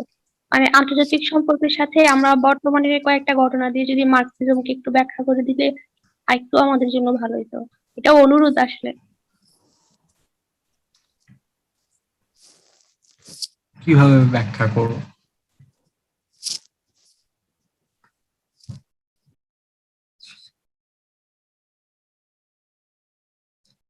মানে অ্যাকচুয়ালি আমি আপনার কোশ্চেনটা মানে ঠিক আর একটু কষ্ট করে একটু মানে বুঝিয়ে বললে ভালো হতো। জি, আসলে আমার প্রশ্নটা হচ্ছে বর্তমানে যে কোনো একটা ঘটনা দিয়ে যদি মার্কসিজম, যে আন্তর্জাতিক সম্পর্কে কিভাবে আমরা মার্কসিজমকে দেখতে পাই, এটা নিয়ে যদি একটু আলোচনা করতে। এটা আসলে প্রশ্ন না, এটা হচ্ছে আমার অনুরোধ। এটা তো আমারও মানে একাডেমিক, মানে এখন থার্ড ইয়ার কোর্সের পড়া, মানে হচ্ছে এনভায়রনমেন্টাল প্রবলেম গুলাকে কিভাবে মার্কসিস্টরা দেখে, তারপরে ফেমিনিস্টরা কিভাবে মার্কসিস্টরা কিভাবে ফেমিনিজমকে দেখে, তারপরে এখন কারেন্টলি হচ্ছে গরিব দেশগুলোকে হচ্ছে ধনী দেশগুলো ওয়েস্টার্ন ওয়ার্ল্ডের দেশগুলো এক্সপ্লয়েট করছে কিনা, এটা নিয়ে বলতে গেলে আমাকে আরো হচ্ছে হোমওয়ার্ক করে দেন হচ্ছে ব্যাপারটা জানা করতে হবে। মানে এটা আরো অনেক আমার মতে, আমার কাছে যেটা মনে হলো যেটা আরো করে এটার উপর আরেকটা সেশন হতে পারে, বা এটাকে আরো অনেক অ্যাঙ্গেল থেকে চিন্তা করা যায় যে কারেন্টলি মার্কসিস্ট পার্সপেক্টিভটা কোন পর্যায়ে আছে, আদৌ এটা এক্সিস্ট করে কিনা, বা এখনকার থিঙ্কাররা মার্কসিজমকে কিভাবে নেন, বা মডার্ন হচ্ছে পলিটিশিয়ানদের মাঝে এটার কোনো প্রভাব আছে কিনা। হ্যাঁ, তাহলে ভাই আমি একটা মানে ঘটনা বলি, তাহলে একটু দেখেন এটার সাথে আসলে যায় কিনা। আমরা যদি মানে প্রান্তিক শ্রেণী এবং শাসক শ্রেণী বা প্রলেতারিয়েত আর হচ্ছে বর্জুয়া শ্রেণী যদি রোহিঙ্গা ক্রাইসিসকে মানে বাংলাদেশের প্রেক্ষাপটে না মিয়ানমারের প্রেক্ষাপটে চিন্তা করি, তখন কি আসলে এটা সম্ভব কিনা। মানে ধরেন হচ্ছে রোহিঙ্গা যে জনগোষ্ঠী বা রাখাইন যারা আছে তারা যদি প্রান্তিক শ্রেণী হয়, আর রুরাল রুরাল যারা আছে তারা যদি বর্জুয়া শ্রেণী হয়, তাহলে কি এটা আসলে হয় কিনা, মানে এটা কি রিলেটেড কিনা, আমরা কি রিলেট করতে পারি? এটা আবার এটা একটু মানে জাতিগোষ্ঠী বা তাদেরকে নিপীড়নের দিকে চলে গেল না, এটা তো মানে ইকোনমিক স্ট্রাকচার বা ওই দিকে আসলে যাচ্ছে না, এটা তো মানে একটা পার্টিকুলার হচ্ছে জাতিকে এখানে দমন করা হচ্ছে, বা মানে এটাকে এক্সটারমাইনেশন বলে খুব সম্ভবত, যে ওই জাতিটাকে হচ্ছে অন্য দেশে পাঠিয়ে দেওয়া হয়েছে, বা একটা পার্টিকুলার ক্লাসকে ধ্বংস করার জায়গাটা। মানে এটা তো মানে ওয়ার্কার্স বা ক্লাস আর ক্যাপিটালিস্ট ক্লাসের মাঝে রিলেশন, বা হচ্ছে মানে বা হচ্ছে দরিদ্র কৃষক আর জমিদারদের মাঝে রিলেশন ওরকম পর্যায়ে তো পৌঁছাচ্ছে না। এটা তো মানে একটা ইথনিক ক্লিনজিং এর আওতায় পড়ে, এটা তো আবার একটু অন্য কনসেপ্ট না ভাই? সাইফ, আমার টেক্সট আসলে পড়া নাই, তাও আমি একটু বলি রোমানের উত্তরটা। মানে হ্যাঁ আমার মনে হয় এটা যায়, এটা হচ্ছে যে মার্কসের একটা লেখা আছে, ক্ষুদ্র জাতি, মার্কস অথবা অ্যাঙ্গেলসের হ্যাঁ ক্ষুদ্র ক্ষুদ্র ক্ষুদ্র জাতিসত্তার স্বাধীনতা প্রসঙ্গে হ্যাঁ সম্ভবত এরকম একটা বই আছে, তো ওইখানে এই বিষয় সম্পর্কে বলা আছে। মার্কসের সাহিত্যে কিন্তু ধরো যে তোমার অবশ্যই সবকিছুর ব্যাখ্যা হবে ওই শোষক এবং শোষিত শ্রেণীর সম্পর্কের বিবেচনায়, পাশাপাশি এই যে এই প্রশ্নগুলোও কিন্তু আসছে, যে মানে ধর নারী প্রশ্নে কি হবে, যেমন সাম্প্রতিক সময়ে আলথুসারের একটা যে খুব রাষ্ট্র নিয়ে যে কথাবার্তা গুলো হচ্ছে, সেখানে এই বিষয়গুলো আছে যে মার্কসিজমে কিন্তু ধরো ক্ষুদ্র জাতি, নারী, অন্যান্য গ্রুপ, মানে সবকিছুকে শুধু শোষণ এবং শোষিতের জায়গা থেকে যদি বিশ্লেষণ করা, তাহলে এই জায়গাগুলো বাদ হয়ে যায়।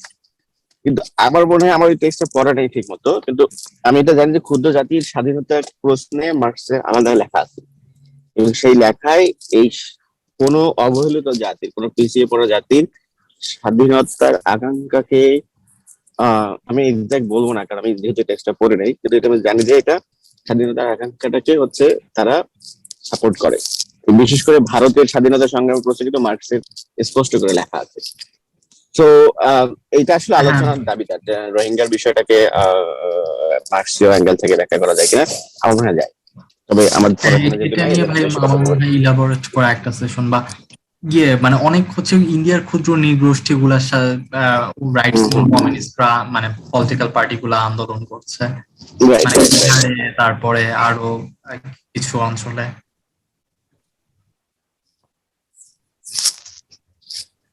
আচ্ছা, ওই রুমানার যে প্রথম কোশ্চেনটা ছিল, এটাতে আমি কিছু আর কি অ্যাড করতে চাচ্ছি।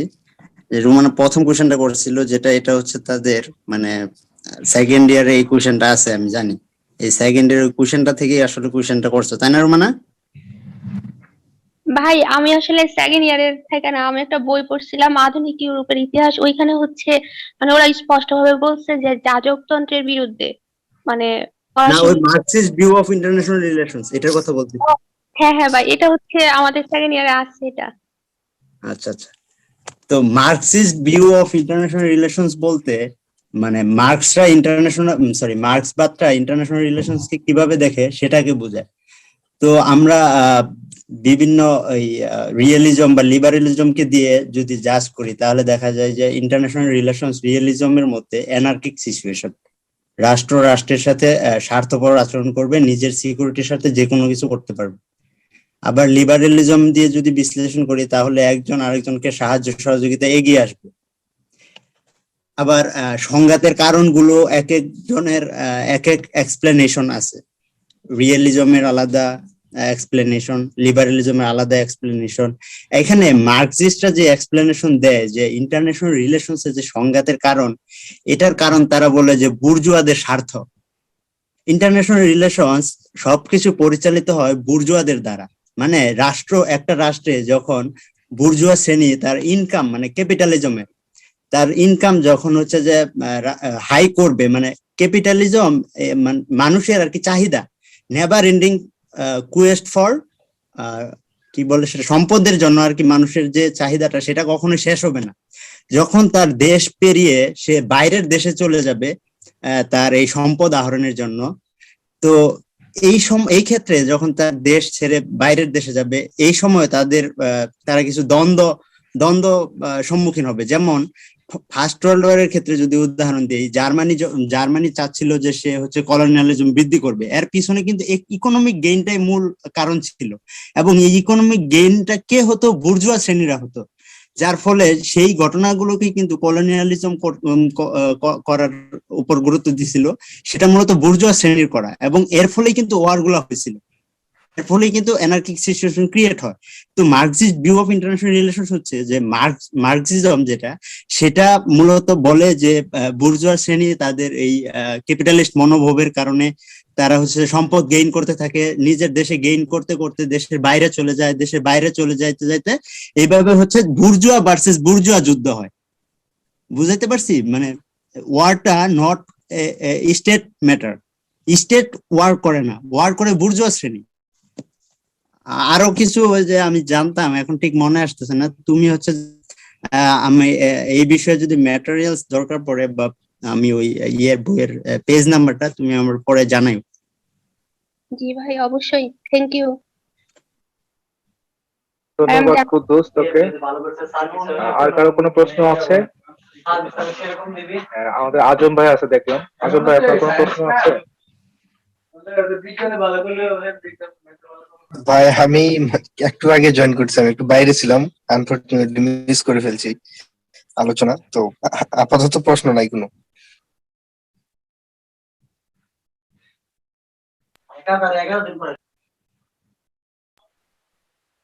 আচ্ছা সাহিব, আছো?